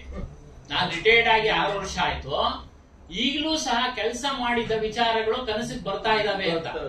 ಏನ್ ಸ್ವಾಮಿ ಹೇಳಿದಲ್ಲ, ಬರ್ತಾ ಇದಾವೆ. ಯಾಕೆ ಮನಸ್ಸಿನಲ್ಲಿ ತುಂಬಿಟ್ಟಿರುತ್ತೆ. ಸತ್ತ ಮನುಷ್ಯನ ಮನಸ್ಸಿನೊಳಗೂ ಇರ್ತದಲ್ಲ ಸಂಸ್ಕಾರ, ಹಂಗೆ ಅದರಂತೆ ಗರ್ಭದಲ್ಲಿ ಅದು ರೂಪಿಸ್ಕೊಳ್ಳುತ್ತೆ. ನನ್ನ ಪ್ರಶ್ನೆ ಅದಲ್ಲ ಸರ್. ಭಗವಂತ ಇಲ್ಲ ಅಂತ ಹೇಳಿದ್ವಲ್ಲ, ಮನುಷ್ಯನೇ ಅವನ ಜೀವಾತ್ಮನೇ ತನ್ನ ಜೀವನ ಸೃಷ್ಟಿ ಮಾಡ್ಕೊಳ್ತಾರೆ. ಇವಾಗ ಮ್ಯಾಂಗೋ ಇದೆ, ಮಾವಿನ ಹಣ್ಣು ಇದೆ, ಹಲಸೆ ಹಣ್ಣು. ಹೌದು. ಹಲಸೆ ಹಣ್ಣೇ ಬೇರೆ, ಅದಕ್ಕೆ ಸ್ವೀಟ್ ಎಲ್ಲ ಬರೋದು. ಅದಕ್ಕೆ ಸೃಷ್ಟಿಕರ್ತ ಯಾರು? ಪ್ರಕೃತಿ ಯಾರು ಸೃಷ್ಟಿ ಮಾಡಿಲ್ಲ.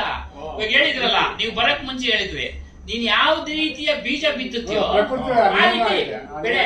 ನೀವು ಬೇವಿನ ಮರ ಬಿಟ್ಟು ಬೇವಿನ ಬೀಜ ಬಿತ್ಬಿಟ್ಟು ಮಾವಿನ ಮರ ಕೇಳಿದ್ರೆ ಮಾವಿನ ಹಣ್ಣು ಕೇಳಿದ್ರೆ ಕೊಡೋದಿಲ್ಲ. ಪ್ರಕೃತಿ ನಿಯಮ ಅದು. ಯಾರು ಸೂರ್ಯ ಹೇಳ್ತಾರೆ ಅಷ್ಟೇ, ಇವ್ರು ಹೇಳ್ತಾರೆ ಭಗವಂತ ನಿಯಮ ಇದೆ, ಆ ನಿಯಮ ಪ್ರಕಾರ ನಡೀತಾ ಇತ್ತು ಅಷ್ಟೇ. ಇವ್ರಿಗೆ ಆತ್ಮಜ್ಞಾನದ ವಿಚಾರ ಕೆಲವ್ರಿಗೆ ಅರ್ಥ ಆಗದೆ, 90% ಅರ್ಥ ಆಗದೆ ಅವ್ರೇನ್ ಮಾಡಿದ್ರು, ಯಾವ್ದೋ ಒಂದು ದೇವ್ರನ್ನ ತೋರಿಸ್ಬಿಟ್ರು. ಯಾವುದೋ ಒಂದು ಇದು ಅನಾದಿ ಕಾಲದಿಂದ, ಅನಾದಿ ಈಗಲಲ್ಲ, ಪ್ರಪಂಚ ಯಾವಾಗ ಹುಡ್ತೋ ಅವಾಗ್ಲಿಂದಾನು ಇದೆ. ಬೆಂಕಿಯಿಂದ ರಕ್ಷಣೆ ಮಾಡುವಂತೇಳಿ ಕಾಡು ಮನುಷ್ಯರು ಬೆಂಕಿನೇ ದೇವರು ಅಂತ ಪೂಜೆ ಮಾಡಿದ್ರು. ಕೆಲವರು ನೀರು ದೇವರು ಅಂತ ಪೂಜೆ ಮಾಡಿದ್ರು. ಹಂಗೆ ಬೆಳಗೊಂಡ್ಬಿಡ್ತು. ನಾವೀಗ ಬೆಳೆದಂಗೆ ಅದಕ್ಕೊಂದು ವಿಗ್ರಹ, ಅದಕ್ಕೊಂದು ಇದು. ಕೃಷ್ಣನೇ ಹೇಳ್ತಾ ಇದ್ದಾನೆ, ಅವನು ಪ್ರಕೃತಿ ಪುರುಷ ಅನಾದಿ ಅಂತ. ಪ್ರಕೃತಿ ಅಂದ್ರೆ ಪ್ರಪಂಚ ಸ್ವಾಮಿ. ಗಿಡ ಮರಗಳು ಎಲ್ಲ ಸೇರ್ತವೆ, ಕಲ್ಲು ಬಂಡೆಗಳು. ಕಲ್ಲು ಬೆಳೆಯುತ್ತೆ, ಗೊತ್ತಾ ಏನ್ ಸ್ವಾಮಿ? ವಿಜ್ಞಾನ ಹೇಳುತ್ತೆ ಕಲ್ಲು ಬೆಳೆಯುತ್ತೆ. ಉದ್ಭವ ಆಗಿದೆ, ಮೂರ್ತಿ ಬೆಳೀತಾ ಇದೆ, ಸತ್ಯ ಇದೆ ಅದರಲ್ಲಿ. ಅವೆಲ್ಲ ಸತ್ಯ ಅಲ್ಲ. ಗೌರಿ ಶಂಕರನು ಪ್ರಕೃತಿನೇ, ಜನ ಅದಕ್ಕೆ ಒಂದು ಶಿವಂದದು ಅಂತ ಹೆಸರು. ಪ್ರಕೃತಿ ಜನ ನಂಬ್ತಾರೆ ಎಲ್ಲ. ನಾವು ಮಾನವರು ಒಂದು ನಂದಿ ಬೆಟ್ಟ ಮಾಡಕ್ ಆಗ್ತದ, ನಾವು ಪ್ರಕೃತಿ ಮಾಡ್ಕೊಳ್ಳುತ್ತೆ ಅದ್ರ ಚಿಂತೆ ನಮ್ಗೆ ಅಷ್ಟೇ. ಕೃಷ್ಣ ಹೇಳಿದ್ದಾನೆ ತನ್ನ ಶ್ಲೋಕದಲ್ಲಿ, ಪ್ರಕೃತಿ ಪುರುಷ ಅನಾದಿ. ಅನಾದಿ ಅಂದ್ರೆ ಮೊದಲಿಂದನೂ ಇದೆ, ಯಾರು ಸೃಷ್ಟಿ ಮಾಡಿಲ್ಲ ನಿನ್ನ ಸ್ವರೂಪವನ್ನ. ಅದನ್ನ ಬಿಡಿಸಿ ಹೇಳಿದ್ದೀನಿ ಗೀತೆಯಲ್ಲಿ. ಮಾನವ ಶರೀರ ಪ್ರಕೃತಿ, ಇದು ಪಂಚಭೂತಗಳಿಂದ ಆಗಿರ್ತಕ್ಕಂಥ ಈ ದೇಹ, ಅನ್ನದ ರಸದಿಂದ ಆಗಿರ್ತಕ್ಕಂಥ ದೇಹ, ಅನ್ನ ರಸದಿಂದ ರಕ್ತ, ಚರ್ಮ, ಮೂಳೆ, ಮಾಂಸ, ಕಿಲುಬುಗಳು, ಆಮೇಲೆ ಕೊಬ್ಬು, ಆಮೇಲೆ ವೀರ್ಯ, ಕೊನೆಗೆ ಅನ್ನವಿಲ್ಲದೆ ಒಂದಿನ ನಾಶ ಆಗತ್ತೆ. ಇದು ಅನ್ನವಿಲ್ಲದೆ ನಾಶ ಆಗತ್ತೆ. ಸಾಯುವಾಗ ಏನಾದ್ರು ಊಟ ಮಾಡಿಸ್ತಾರ? ಊಟ ಮಾಡಿ ಹೋಗಿರ್ತಾನೆ, ಎಲ್ಲೋ ಸತ್ತು ಹೋಗ್ಬಿಡ್ತಾನೆ. ಅದೇ ಕೆಲವರು ಅನ್ನ ಸೇವನೆ ಮಾಡದೆ ಎಷ್ಟೋ ದಿನ ಇರ್ತಾರೆ, ಸತ್ತು ಹೋಗ್ತಾರೆ. ಅನ್ನದ್ಋಣ ಮುಗೀತು ಅಂತ ಹೇಳ್ತೀವಲ್ಲ ನಾವು. ಹೆಚ್ಚೊಮ್ಮೆ ಅನ್ನದ್ಋಣ ಮುಗೀತಪ್ಪ, ಇನ್ನೊಂದು ವಾರನೋ 10 ದಿನನೋ, ಇವತ್ತು ನಾಳೆ ಹೇಳ್ಬಿಡ್ರಿ ಅಂತ ಹಂಗೆ ಅದೆಲ್ಲ ಹೇಳ್ತಾರೆ.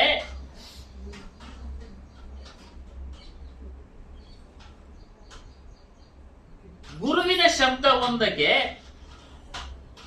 ಇರುವ ಅನಂತ ವಿಚಾರ. ಗುರುವಿನ ಶಬ್ದಕ್ಕೆ ಅನಂತವಾದ ವಿಚಾರಗಳಿದಾವೆ. ಗುರುವಿನ ಶಬ್ದಗಳಲ್ಲಿ ನಾವು ವಿಚಾರ ಮಾಡಬೇಕು. ಕಳೆದ ವಾರ ನಾನು ಹೇಳಿದೆ, ಏನು ಜ್ಞಾನ ಅಂದ್ರೇನು? ಗುರುವಿನ ಮೂಲಕ ದೇಹ ಮತ್ತು ಆತ್ಮ, ಗುರುವಿನ ಶ್ರವಣದಿಂದ ದೇಹ ಮತ್ತು ಆತ್ಮ ಇವುಗಳನ್ನ ವಿವೇಕದಿಂದ, ವಿಚಾರದಿಂದ ತಿಳಿಯೋದೇ ಶುದ್ಧವಾದ ಜ್ಞಾನ. ಅದೇನು? ದೇಹ ಅಂದ್ರೇನು, ಆತ್ಮ ಅಂದ್ರೇನು? ದೇಹ ಶಾಶ್ವತವೇ ಅಥವಾ ಅಶಾಶ್ವತವೇ? ಆತ್ಮ ಶಾಶ್ವತವೇ ಅಶಾಶ್ವತೆ? ಶಾಶ್ವತ ಅಂದ್ರೆ ಪರ್ಮನೆಂಟ್. ಇದನ್ನ ತಿಳಿಸೋದು ಗುರು ಮೂಲಕ ತಿಳಿಬೇಕು. ಓದಿರ್ತೀವಿ, ಓದ್ ಮೂಲಕ ತಿಳಿದಿರ್ತೀವಿ, ಆದ್ರೆ ಅದು ಅನುಭವ ಆಗ್ಬೇಕಾದ್ರೆ ಗುರುವಿನ ಕೃಪಾ ಕಟಾಕ್ಷ ಬೇಕೇ ಬೇಕು, ಗುರುವಿನ ಅನುಗ್ರಹ ಬೇಕೇ ಬೇಕು. ನನಗೆ ಅನುಭವ ಆಗ್ಬೇಕಾದ್ರೆ ಅಸ್ತಮಸ್ತಕ ಸಂಯೋದಿಂದ ದೀಕ್ಷಾ ರೂಪದಲ್ಲಿ ಅದರ ಅನುಭವ ಪಡೀರಿ ಅಂತ ಹನುಮಾನ್ ಸಾಹೇಬರು ಹೇಳ್ತಾರೆ. ಬರೀ ಓದೋದ್ರಿಂದ, ಚರ್ಚೆ ಮಾಡೋದ್ರಿಂದ, ತಿಳಿಯೋದ್ರಿಂದ, ಮಾತುಕತೆಗಳು ಮಾಡೋದ್ರಿಂದ, ವಾದ ವಿವಾದ ಮಾಡೋದ್ರಿಂದ ಆತ್ಮನ ಅನುಭವ ಆಗೋದಿಲ್ಲ. ಎಲ್ಲಾ ಮುನಿಗಳು ಹೇಳ್ಬಿಟ್ಟಿದ್ದಾರೆ, ಎಲ್ಲರೂ ಹೇಳ್ಬಿಟ್ಟಿದ್ದಾರೆ. ಹೇಳ್ತಾ ಇದೀವಲ್ಲ, ಗುರುವಿನ ಅನುಗ್ರಹ ಬೇಕು. ಗುರುವಿನ ಅನುಗ್ರಹ, ಗುರುವಿನ ಕೃಪಾ ಕಟಾಕ್ಷ. ಹರಿಮುನಿದರೆ ಗುರು ಒಲಿಯುವನು, ಗುರು ಮುನಿದರೆ ಯಾರು ಏನು ಮಾಡ್ಲಿಕ್ಕಾಗಲ್ಲ. ನಮ್ಮನ್ನ ಆಗ್ಲಿಂದನೂ ಭ್ರಮೆಯ ಒಂದು ಶಬ್ದಗಳಲ್ಲಿ ಸಿಕ್ಕಾಕಿಸಿದ್ದಾರೆ. ಆ ಭ್ರಮೆಯ ಶಬ್ದ, ಅದಕ್ಕೆ ಹೇಳಿದ್ದು ಏನು? ಗುರುವಿನ ಶಬ್ದ ಒಂದಕ್ಕೆ ಇರುವ ಅನಂತ ವಿಚಾರ, ಅನಂತ ವಿಚಾರಗಳಿದ್ದಾವೆ ಒಂದೊಂದು ಶಬ್ದಗಳಲ್ಲಿ. ಸೋತು ಹೋದರು ಮುನಿಜನರು, ಸೋತೋದ್ರು. ಚರ್ಚೆ ಮಾಡಿ, ನಿಮ್ಮಂಗೆ ಚರ್ಚೆ ಮಾಡಿ ಮಾಡಿ ಸೋತೋಗ್ಬಿಟ್ಟು. ಆನೇಕಲ್ನಲ್ಲಿ ಸತ್ಸಂಗ ಸಂಜೆ ರಾತ್ರಿ 8 ಗಂಟೆಗೆ ಶುರುವಾದ್ರೆ ಹೇಳೋರು ನಮ್ಗೆ, ನೆನ್ನೆ ಬಂದಿದ್ರಲ್ಲ ಅವರೆಲ್ಲ, 12 ಗಂಟೆವರೆಗೂ ಪ್ರಶ್ನೆ ಉತ್ತರಗಳು. ರಾತ್ರಿ ಮಧ್ಯರಾತ್ರಿ 12 ಗಂಟೆವರೆಗೂ ತಿರ್ಗಾ ಊಟ ಮಾಡಿ ತಿರುಗಿ ಕುತ್ಕೊಳ್ಳೋದಂತೆ. ಸಮಯ 6-7 ಗಂಟೆಗೆ ಶುರು ಆಗ್ಬಿಟ್ರೆ 8 ಗಂಟೆ ಊಟ ಆದ್ಮೇಲೆ ತಿರುಗಿ ಚರ್ಚೆ. ಸೋತೋದ್ರು ಎಲ್ಲ, ಕ್ವಶನ್ ಮಾಡಿ ಮಾಡಿ ಮಾಡಿ ಸೋತೋಗ್ಬಿಟ್ಟು ಒಪ್ಕೊಂಡು ದೀಕ್ಷೆ ತಗೊಂಡ್ಬಿಟ್ರು. ಹನುಮಾನ್ ಸಾಹೇಬ್ ಹತ್ರ ದೀಕ್ಷೆ ತೆಗೆದುಕೊಂಡು ಮುಕ್ತರಾದ್ರು. ಬಂದಿರು 95 ವರ್ಷದವರು ಚೌಡಪ್ಪ ಹೇಳಿದ್ರ. ಅವರೆಲ್ಲ ತಮ್ಮ ಅನುಭವವನ್ನ ಹೇಳ್ತಾರೆ. ಅದಕ್ಕೆ ಅನುಭವ ಸರಿಯದಿರು ನೀ ಹಿಂದಕ್ಕೆ. ನೋಡಿ ಎಷ್ಟು ಚೆನ್ನಾಗಿದೆ. ಗುರುನ ಮಾಡಿದ ಮೇಲೆ ನೀನು ಯಾವುದೇ ಕಾರಣಕ್ಕೆ ಹಿಂದಕ್ಕೆ ಸರಿಬೇಡ. ಖಂಡಿತ ಫಲ ಕೊಡುತ್ತೆ. ಆಗ್ಲೇ ಹೇಳಿದ್ವಲ್ಲ, ಖಂಡಿತ ಫಲ ಕೊಡುತ್ತೆ. ಆದ್ರೆ ಗುರು ಹೇಳ್ದಂಗೆ ನೀವು ನಡಿಬೇಕು. ಗುರು ಏನ್ ಹೇಳ್ತಾನೋ ಅದರಂತೆ ನಡಿಬೇಕು. ಗುರು ಹೇಳ್ದಂಗೆ ನಡಿಬೇಕು. ವಿಷಯೇ ಭವರೋಗಿನ ಮತ್ತೆ ಶಬ್ದಗಳೆಲ್ಲ ಅನೇಕ ಇದೆ ನೋಡಿ. ಒಂದು ಶಬ್ದ ಸುಖದಾಯಕ. ಸಂಗೀತ ಶಬ್ದ ಸುಖದಾಯಕ ಅಲ್ಲ. ನಾವು ಸಂಗೀತನ ಇಷ್ಟಪಡ್ತೀವಿ, ನಾವು ಅಲ್ಪ ಸ್ವಲ್ಪ ಹೇಳ್ತಾ ಇದ್ರೆ ಇಷ್ಟಪಡ್ತೀವಿ. ಒಳ್ಳೊಳ್ಳೆ ಹಾಡು ಬರ್ತಾ ಇದ್ರೆ ಓ ಚೆನ್ನಾಗಿದ್ಯಪ್ಪ ಅಂತೀವಿ. ಸುಖದಾಯಕ, ಮನಸ್ಸಿಗೆ ಉಲ್ಲಾಸ ಕೊಡುತ್ತೆ. ಮತ್ತೊಂದು ಕೊಡುವುದು ಕ್ಲೇಶ. ದುಃಖ ಕೊಡುತ್ತೆ ಇನ್ನೊಂದು ಶಬ್ದ ಯಾವುದು? ಯಾರನ್ನ ಆತ್ಮೀಯರು ಮರಣ ಹೊಂದಿದ್ರು ಅಂತ ಸುದ್ದಿ ಕೇಳಿದ ತಕ್ಷಣನೇ ದುಃಖ ಅಲ್ಲೇನಮ್ಮ? ಹಾ, ಆಟೋಮೆಟಿಕ್ ಆಗಿ ಬಂದ್ಬಿಡುತ್ತೆ. ಆಟೋಮೆಟಿಕ್ ಆಗಿ ನಾವು ಹೇಳಿ ಸಮಯ ಶಬ್ದದಿಂದಲೇ ಸುಖನೂ ಬರುತ್ತೆ, ಶಬ್ದದಿಂದಲೇ ದುಃಖನೂ ಬರುತ್ತೆ. ನಾವು ತುಂಬಾ ಅಭಿಮಾನಿ ಅನ್ಕೊಳ್ಳೋಣ. ಯಾವ್ದೋ ಒಂದು ನಟನ ಬಗ್ಗೆ ಅಭಿಮಾನಿನೋ ಇಲ್ವಾ ಹೆಂಡತಿ ಬಗ್ಗೆ ಅಭಿಮಾನ ಇರುತ್ತೋ ಯಾರೋ ಅವ್ರು ಮಾಡೋ ಒಂದು ಬಿಡ್ಲಿ ನಮ್ಗೆ ದುಃಖ ಆಗ್ಬಿಡುತ್ತೆ. ಸಮಯ ದುಃಖ ಆಗ್ಬಿಡುತ್ತೆ. ನಾವೆಲ್ಲೋ ಇರ್ತೀವಿ, ದುಃಖ ಸತ್ತೋದ್ರು ಅಂತ ಕೇಳಿದಾಗ ದುಃಖ ಆಟೋಮೆಟಿಕ್. ಅದೇ ರೀತಿ ಭ್ರಮೆಯ ಶಬ್ದಗಳಲ್ಲಿ ದುಃಖ, ಅವು ನಿಮ್ಮ ಜನನ ದುಃಖವನ್ನ ನಿವಾರಿಸ ಮಾಡೋದಿಲ್ಲ, ಅವೆಲ್ಲ ನಿವಾರಣೆ ಮಾಡೋದಿಲ್ಲ. ಇದನ್ನ ತಿಳಿಬೇಕು. ಆಗ ಹೇಳಿದ್ರ ಜ್ಞಾನಿಯಾದವನು ಭ್ರಮೆನ ತಿಳಿತಾನೆ, ಇವೆಲ್ಲ ಭ್ರಮೆಗಳು ಅಂತ. ಆದ್ರೆ ಅದ್ರ ವಿರುದ್ಧ ಹೋಗೋದಿಲ್ಲ. ಅದ್ರ ವಿರುದ್ಧ ಹೋದ್ರೆ ಕಾಲ ವ್ಯಯ ಆಗತ್ತೆ. ವ್ಯಯ ಆಗತ್ತೆ ಅಂದ್ರೆ ವ್ಯರ್ಥವಾಗುತ್ತೆ ಸಮಯ. ಅದ್ರ ಪಾಡ್ಗೆ ಅದು ಬಿಟ್ಬಿಡ್ತಾನೆ. ನಮ್ಮ ಸ್ನೇಹಿತರು ಎಷ್ಟು ಹೇಳಿದ್ರು ಬರೋದಿಲ್ಲ ಸತ್ಸಂಗಕ್ಕೆ, ಬಿಟ್ಬಿಡ್ತಾನೆ. ಅವರು ನನಗ್ ಸಿಕ್ಕಿದೆ ಗುರುಸ್ಥಾನ, ನಾನ್ ತಿಳ್ಕೊಳ್ಳೋಣ, ಪ್ರಯತ್ನ ಮಾಡ್ತೀನಿ. ಶಿಷ್ಯನಾದವನು ಪ್ರಯತ್ನ ಮಾಡ್ಬೇಕು. ಮಾಡಿದ್ದಾರೆ ನೋಡಿ, ಅವರೆಲ್ಲ ಮಾಡಿದಕ್ಕೆ ನಾವೆಲ್ಲ ಸೇರ್ತಾ ಇದೀವಿ, ಮಾತನಾಡ್ತಾ ಇದೀವಿ. ಇವತ್ತು ನಾಗರಾಜಪ್ಪನವ್ರ ದೇಹ ಇಲ್ಲ, ಅವ್ರ ಕುಟುಂಬ ನಡೆಸ್ತಾ ಇದೆ, ಕೇಳ್ತಾ ಇದೀವಿ, ಚರ್ಚೆ ಮಾಡ್ತಾ ಇದ್ದೀವಿ ಅಲ್ವಾ? ದುಃಖ ಆಗಿಲ್ಲ ನಮ್ಗೆ. ಹೋದಾಗ ದುಃಖ ಆಯ್ತು. ದುಃಖನ ಮರೆಸೋದು ಯಾವುದು ಅಂದ್ರೆ ಗುರುವಿನ ಶಬ್ದಗಳು, ವಚನಗಳು. ನಮಗ್ ಗೊತ್ತು ಈ ಪ್ರಕೃತಿ, ಈ ದೇಹ ಒಂದಲ್ಲ ಒಂದು ದಿನ ನಂದು ನಾಶ ಆಗುತ್ತೆ. ಇರಿದೆಲ್ಲ ಎಷ್ಟೋ ಜನ, ಎಷ್ಟೋ ವಂಶಗಳು, ರಾಮನ ವಂಶ, ಸೂರ್ಯವಂಶ, ಮಹಾಭಾರತವ್ರದ್ದು ಚಂದ್ರವಂಶ ಎಲ್ಲ ಹೋದ್ರು. ಯಾರವ್ರೆ? ಯಾರು ಇಲ್ಲ. ಅಲ್ಲಿವರೆಗೂ ಹೋಗೋದು ಬೇಡ. ನಮ್ಮ ಮುತ್ತಾತನೇ ಇಲ್ಲ, ಹೆಸರು ಹೇಳ್ತೀವಿ ಅಷ್ಟೇ. ನಮ್ಮ ತಾತನ ಹೆಸರು ಇಂಥದ್ದು ಅಂತೆ. ಏನ್ ಸ್ವಾಮಿ ನೋಡಿಲ್ಲ? ರಾಜಣ್ಣವ್ರೆ ನೋಡಿದ್ದೀರಾ ಮುತ್ತಾತನ್ನ? ಇಲ್ಲ. ಹಾಗೆ ಅಷ್ಟೇ. ಎಲ್ಲ ಹೀಗೆ ವಿಚಾರ. ಒಂದು ಬಿಡಿಸುವುದು ಬಂಧನ, ಶಬ್ದ ಒಂದು ಬಂಧನ ಬಿಡಿಸುತ್ತೆ. ಮತ್ತೊಂದು ಬಿಗಿಯುವುದು ಪಾಶ, ಮೋಹ. ಎರಡು ಇದೆ ಪ್ರಪಂಚದಲ್ಲಿ. ನಮ್ಮನ್ನ ಬಂಧನಕ್ಕೆ ಒಳಪಡಿಸತಕ್ಕಂಥ ಶಬ್ದಗಳು ಇದಾವೆ. ಶಬ್ದಗಳ ಹಿಂದೆ ಹೋದ್ರೆ ಸಂಗೀತನೇ ಕೇಳ್ತಾ ಇದ್ರೆ ನೀವು ಆತ್ಮಜ್ಞಾನಕ್ಕೆ ಬರಲಿಲ್ಲ, ಸಂಗೀತನೇ ಕೇಳ್ತಾ ಇದ್ರೆ ಮುಂದಿನ ಜನ್ಮದಲ್ಲಿ ಒಳ್ಳೆ ಸಂಗೀತರನ್ನಾಗಿ ಹುಡ್ತೀರಾ ಅಷ್ಟೇ. ಈ ಸಂಸ್ಕಾರ, ಅದೇ ವಾಸನೆ ಅದರಲ್ಲೇ ಇದ್ರೆ ಹಾ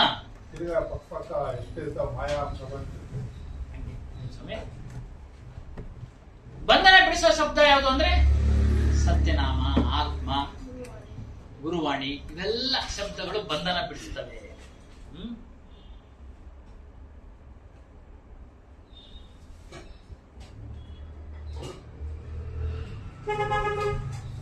ಕಾಲನಿರುವನು ಶಿರದ ಮೇಲೆ, ಎಲ್ರೂ ತಲೆ ಮೇಲೂ ಇದ್ದಾನೆ ಯಮ. ಯಮ ಎಲ್ರೂ ತಲೆ ಮೇಲೆ ಅಂದ್ರೆ ಸುಮ್ನೆ ಉದಾಹರಣೆ ಕೊಡ್ತಾರೆ. ಬೆನ್ನಿಂದೆ ಇದೆ ಮೃತ್ಯು ಅಂತ ಹೇಳ್ತಾರೆ ಅಲ್ಲೂರ, ಕೇಳಿದ್ದೀರಾ? ನಮ್ ಬೆನ್ನಿಂದೆ ಇದೆ, ಯಾವಾಗ ಏನೋ ಗೊತ್ತಿಲ್ಲಪ್ಪ ಅಂತ ಹಿರಿಯರು ಹೇಳ್ತಾ ಇದ್ರು. ಇವ್ರು ಒಂಥರ ಹೇಳಿದ್ದಾರೆ. ಅರ್ಥ ಒಂದೇ. ಕಾಲನಿರುವನು ಶಿರದ ಮೇಲೆ, ಗಮನಿಸಿರುವಿಲ್ಲ ಜೀವನು. ಎಷ್ಟು ಹೇಳಿದ್ರು ಗಮನ ಕೊಡೋದಿಲ್ಲ. ಗ್ರಹಿಸಲು ಗುರು ಶಬ್ದವ. ಗ್ರಹಿಸಂದ್ರೆ ಧಾರಣೆ ಮಾಡ್ಕೊಳ್ಬೇಕು. ಗುರುವಿನ ಶಬ್ದಗಳನ್ನ ನೀವು ಧಾರಣೆ ಮಾಡ್ಕೊಂಡು ಮನನ ಮಾಡ್ತಾ ಇದ್ರೆ, ನಿಧಿಧ್ಯಾಸನ ಮಾಡ್ತಾ ಇದ್ರೆ ಯಮನಿಂದ ರಕ್ಷಿಸಲ್ಪಡುವನು. ಅಂದ್ರೆ ಮುಂದೆ ಹುಟ್ಟೋದಿಲ್ಲ ನೀನು. ಈಗ ಹುಟ್ಟಿದ್ಯಾ, ಈಗ ಬಂದಿದೆ ದೇಹ, ಹೋಗ್ಲೇಬೇಕು. ಮುಂದೆ ಹುಟ್ಟಲ್ಲ, ಅದೇ ಯಮನಿಂದ ರಕ್ಷಣೆ.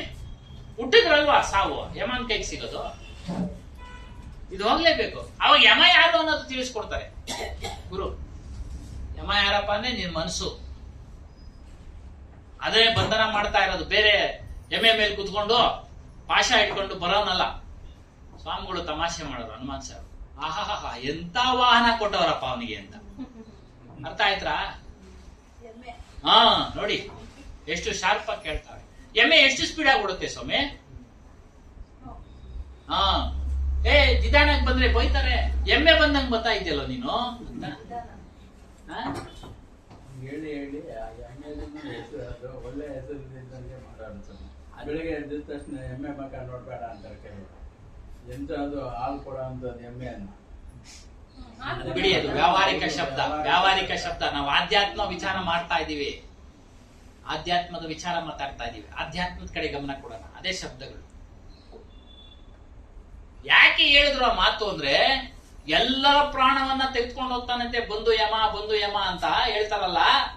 ಅವನು ಆ ರೀತಿ ಮೆಲ್ಲನೆ ಇರ್ತಕ್ಕಂತ ಹೋಗತಕ್ಕಂತ ಎಮ್ಮೆ ಮೇಲೆ ಬಂದ್ರೆ ಎಷ್ಟು ಜನದ ಪ್ರಾಣ ತೆಗೆದುಕೊಂಡು ಹೋಗ್ತಾನೆ? ದಿನಕ್ಕೆ ಎಷ್ಟು ಜನ ಸಾಯ್ತಾವೆ ಭಾರತ ದೇಶದಲ್ಲಿ? ಮತ್ತೆ ಆ ರೀತಿ ಬಂದ್ರೆ ಸಾಧ್ಯ ಆಗುತ್ತಾ? ನಾವು ವಿಚಾರ ಮಾಡ್ಬೇಕು ಶಬ್ದಗಳನ್ನ. ಆ ರೀತಿ ಬಂದ್ರೆ 100 ಜನ ಪ್ರಾಣ ತೆಗೆದುಕೊಂಡು ಹೋಗಕ್ ಸಾಧ್ಯ ಆಗತ್ತಾ? ಇಲ್ಲಿಂದ ಅಲ್ಲಿಗೆ ಹೋಗಕ್ಕೆ 10 ನಿಮಿಷ ಅರ್ಧ ಗಂಟೆ ಬೇಕು ಒಂದು ಎಮ್ಮೆಗೆ. ಇನ್ನು ಬೆಂಗಳೂರಿನಲ್ಲಿ ಎಲ್ಲೆಲ್ಲ ಯಾವ್ಯಾವ್ದೋ ಮೂಲೆಯಲ್ಲಿ ಇರ್ತಾರೆ. ಇವನ್ ತಗೊಂಡು ಹೋಗ್ತಾನ ಅಲ್ಲೆಲ್ಲ ಹೋಗಿ.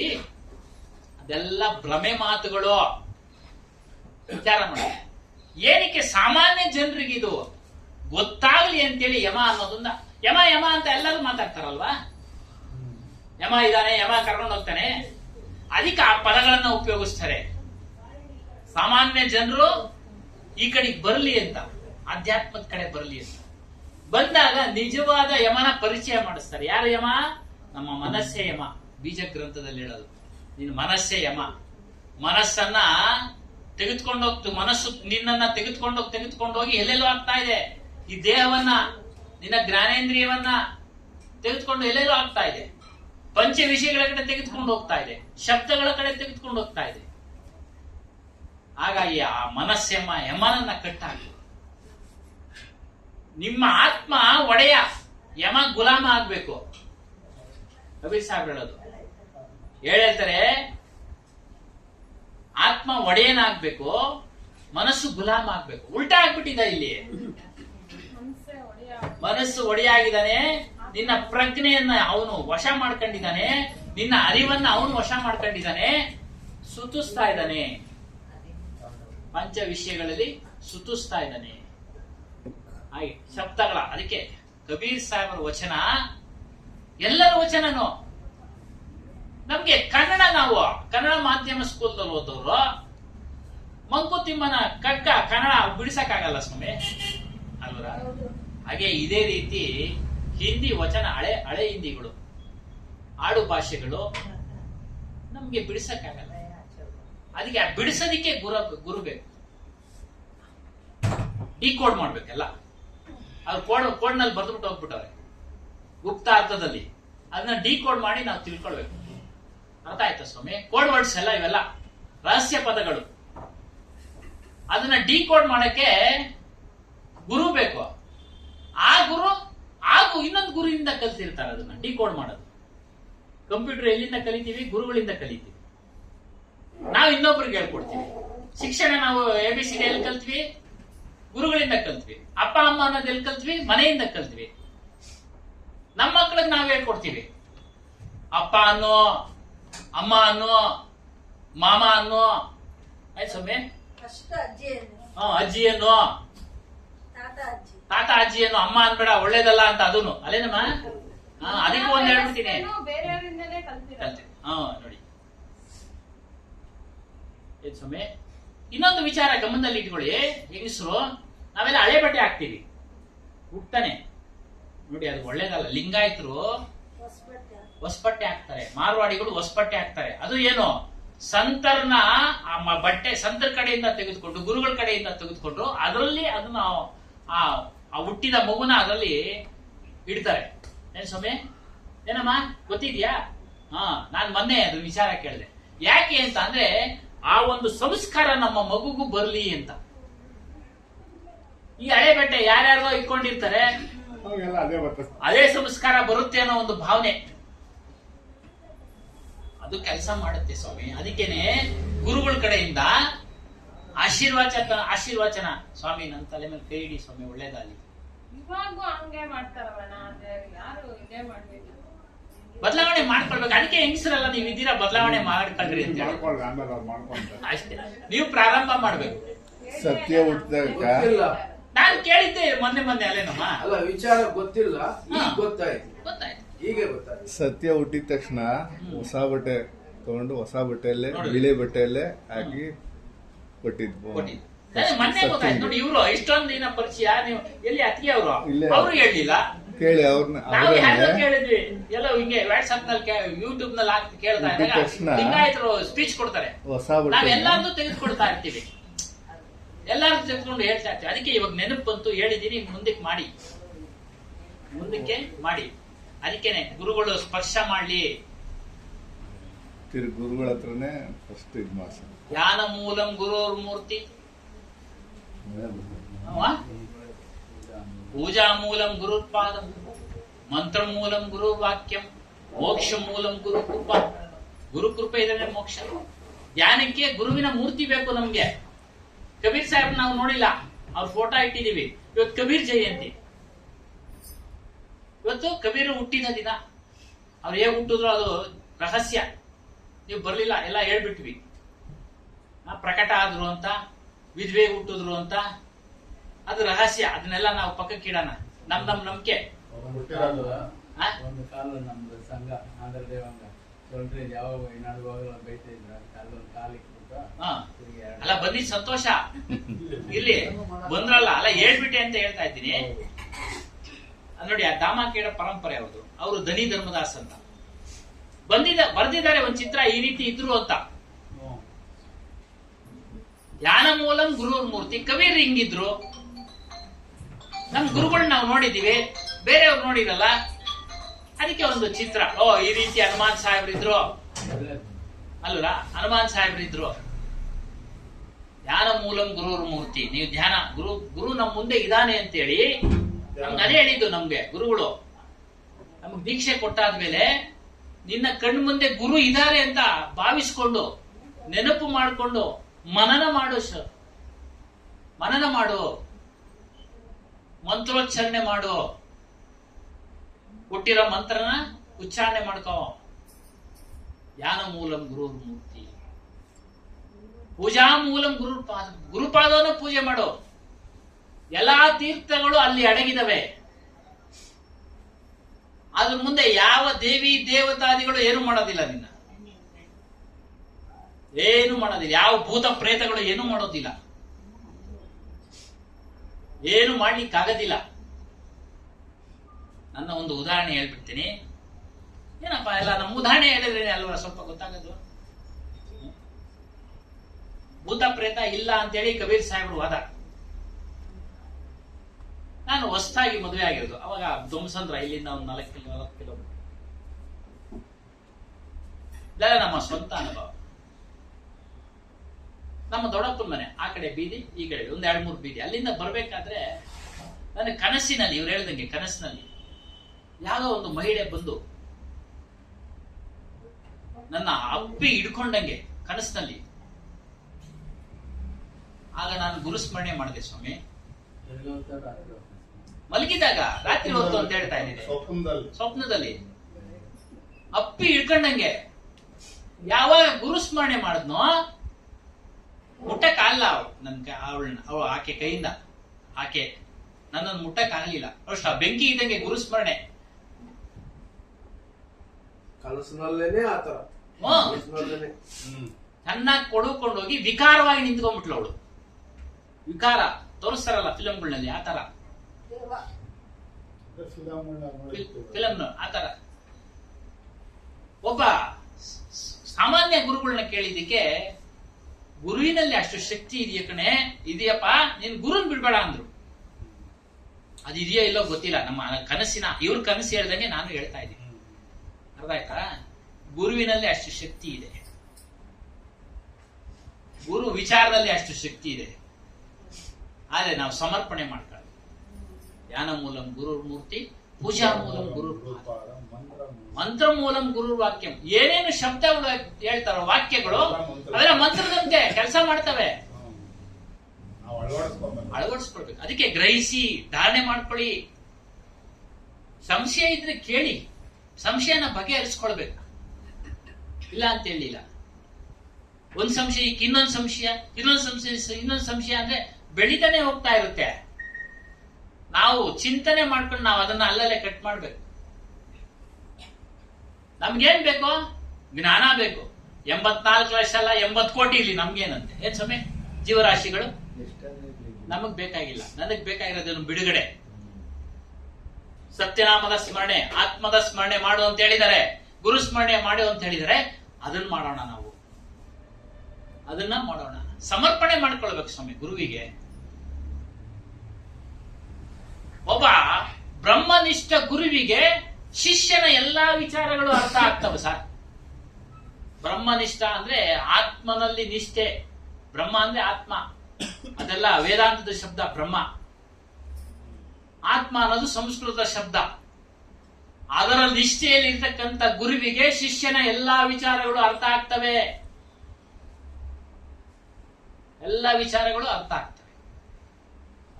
ಬಾಲಗಂಗಾಧರನಾಥ ಸ್ವಾಮೀಜಿಯವರು ಸುಖವನ್ ಸ್ವಾಮಿ ಅಂದ್ರೆ ಅವರು ಶಿಷ್ಯರು ಏನೇನು ಇದೆಯಲ್ಲ, ಅವ್ರದ್ದು ಆತ್ಮಜ್ಞಾನ ಅನ್ನೋದು ಅವ್ರು ಈ ತರ ಇದೆಯಾ ಅಲ್ಲಿ ಏನಾದ್ರು ಇರುತ್ತೆ. ಬೇರೆ ವಿಧ ಇರುತ್ತೆ ಸ್ವಾಮಿ.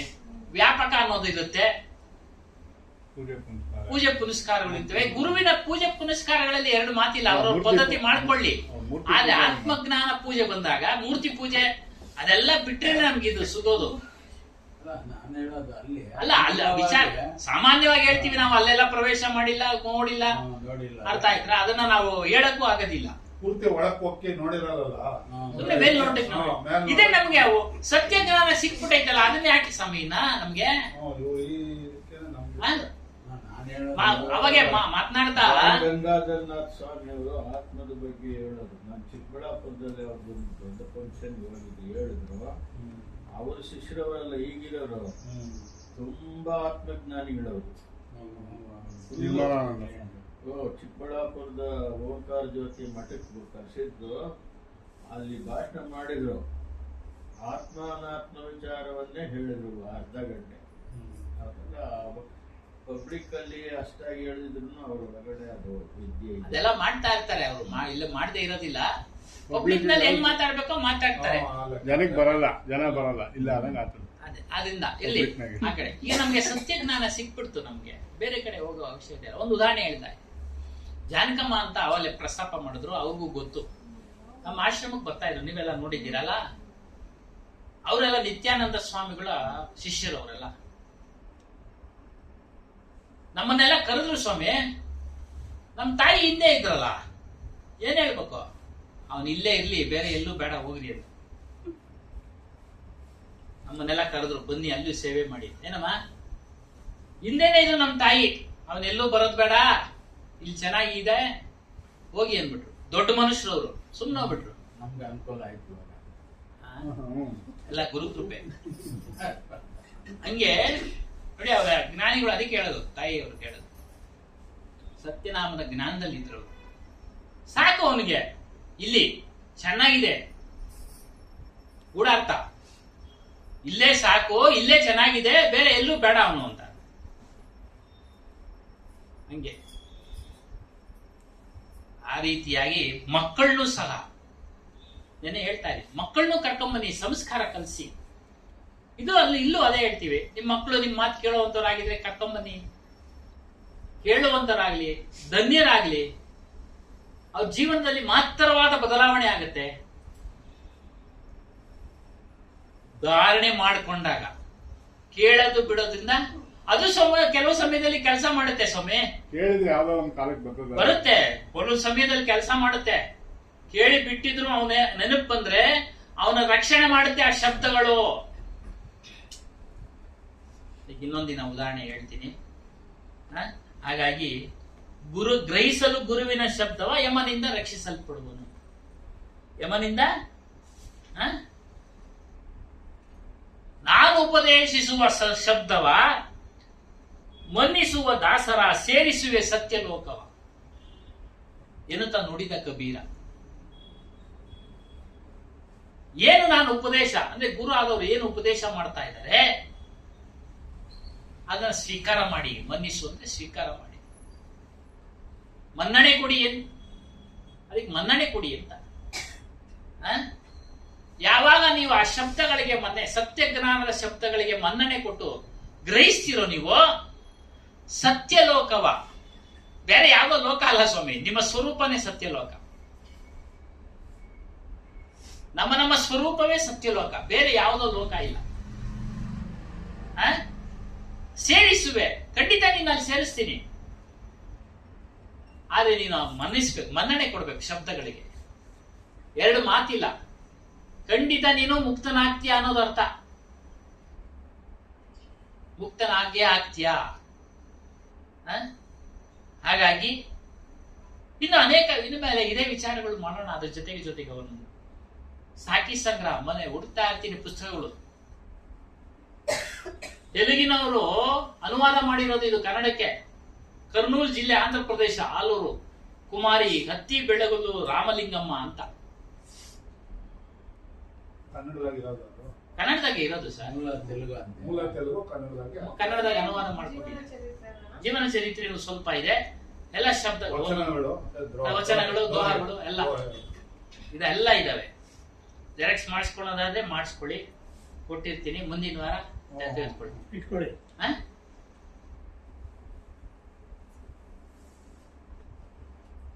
ಏನಾದ್ರು ಇದ್ರೆ ಇನ್ನೊಂದು 5 ನಿಮಿಷ ಯಾರಾದ್ರೂ ತಿಳಿಸ್ಕೊಡಿ. ಕಬೀರ್ ಜಯಂತಿ ಬಗ್ಗೆ ಮುಕ್ತಾಯ ಮಾಡೋಣ.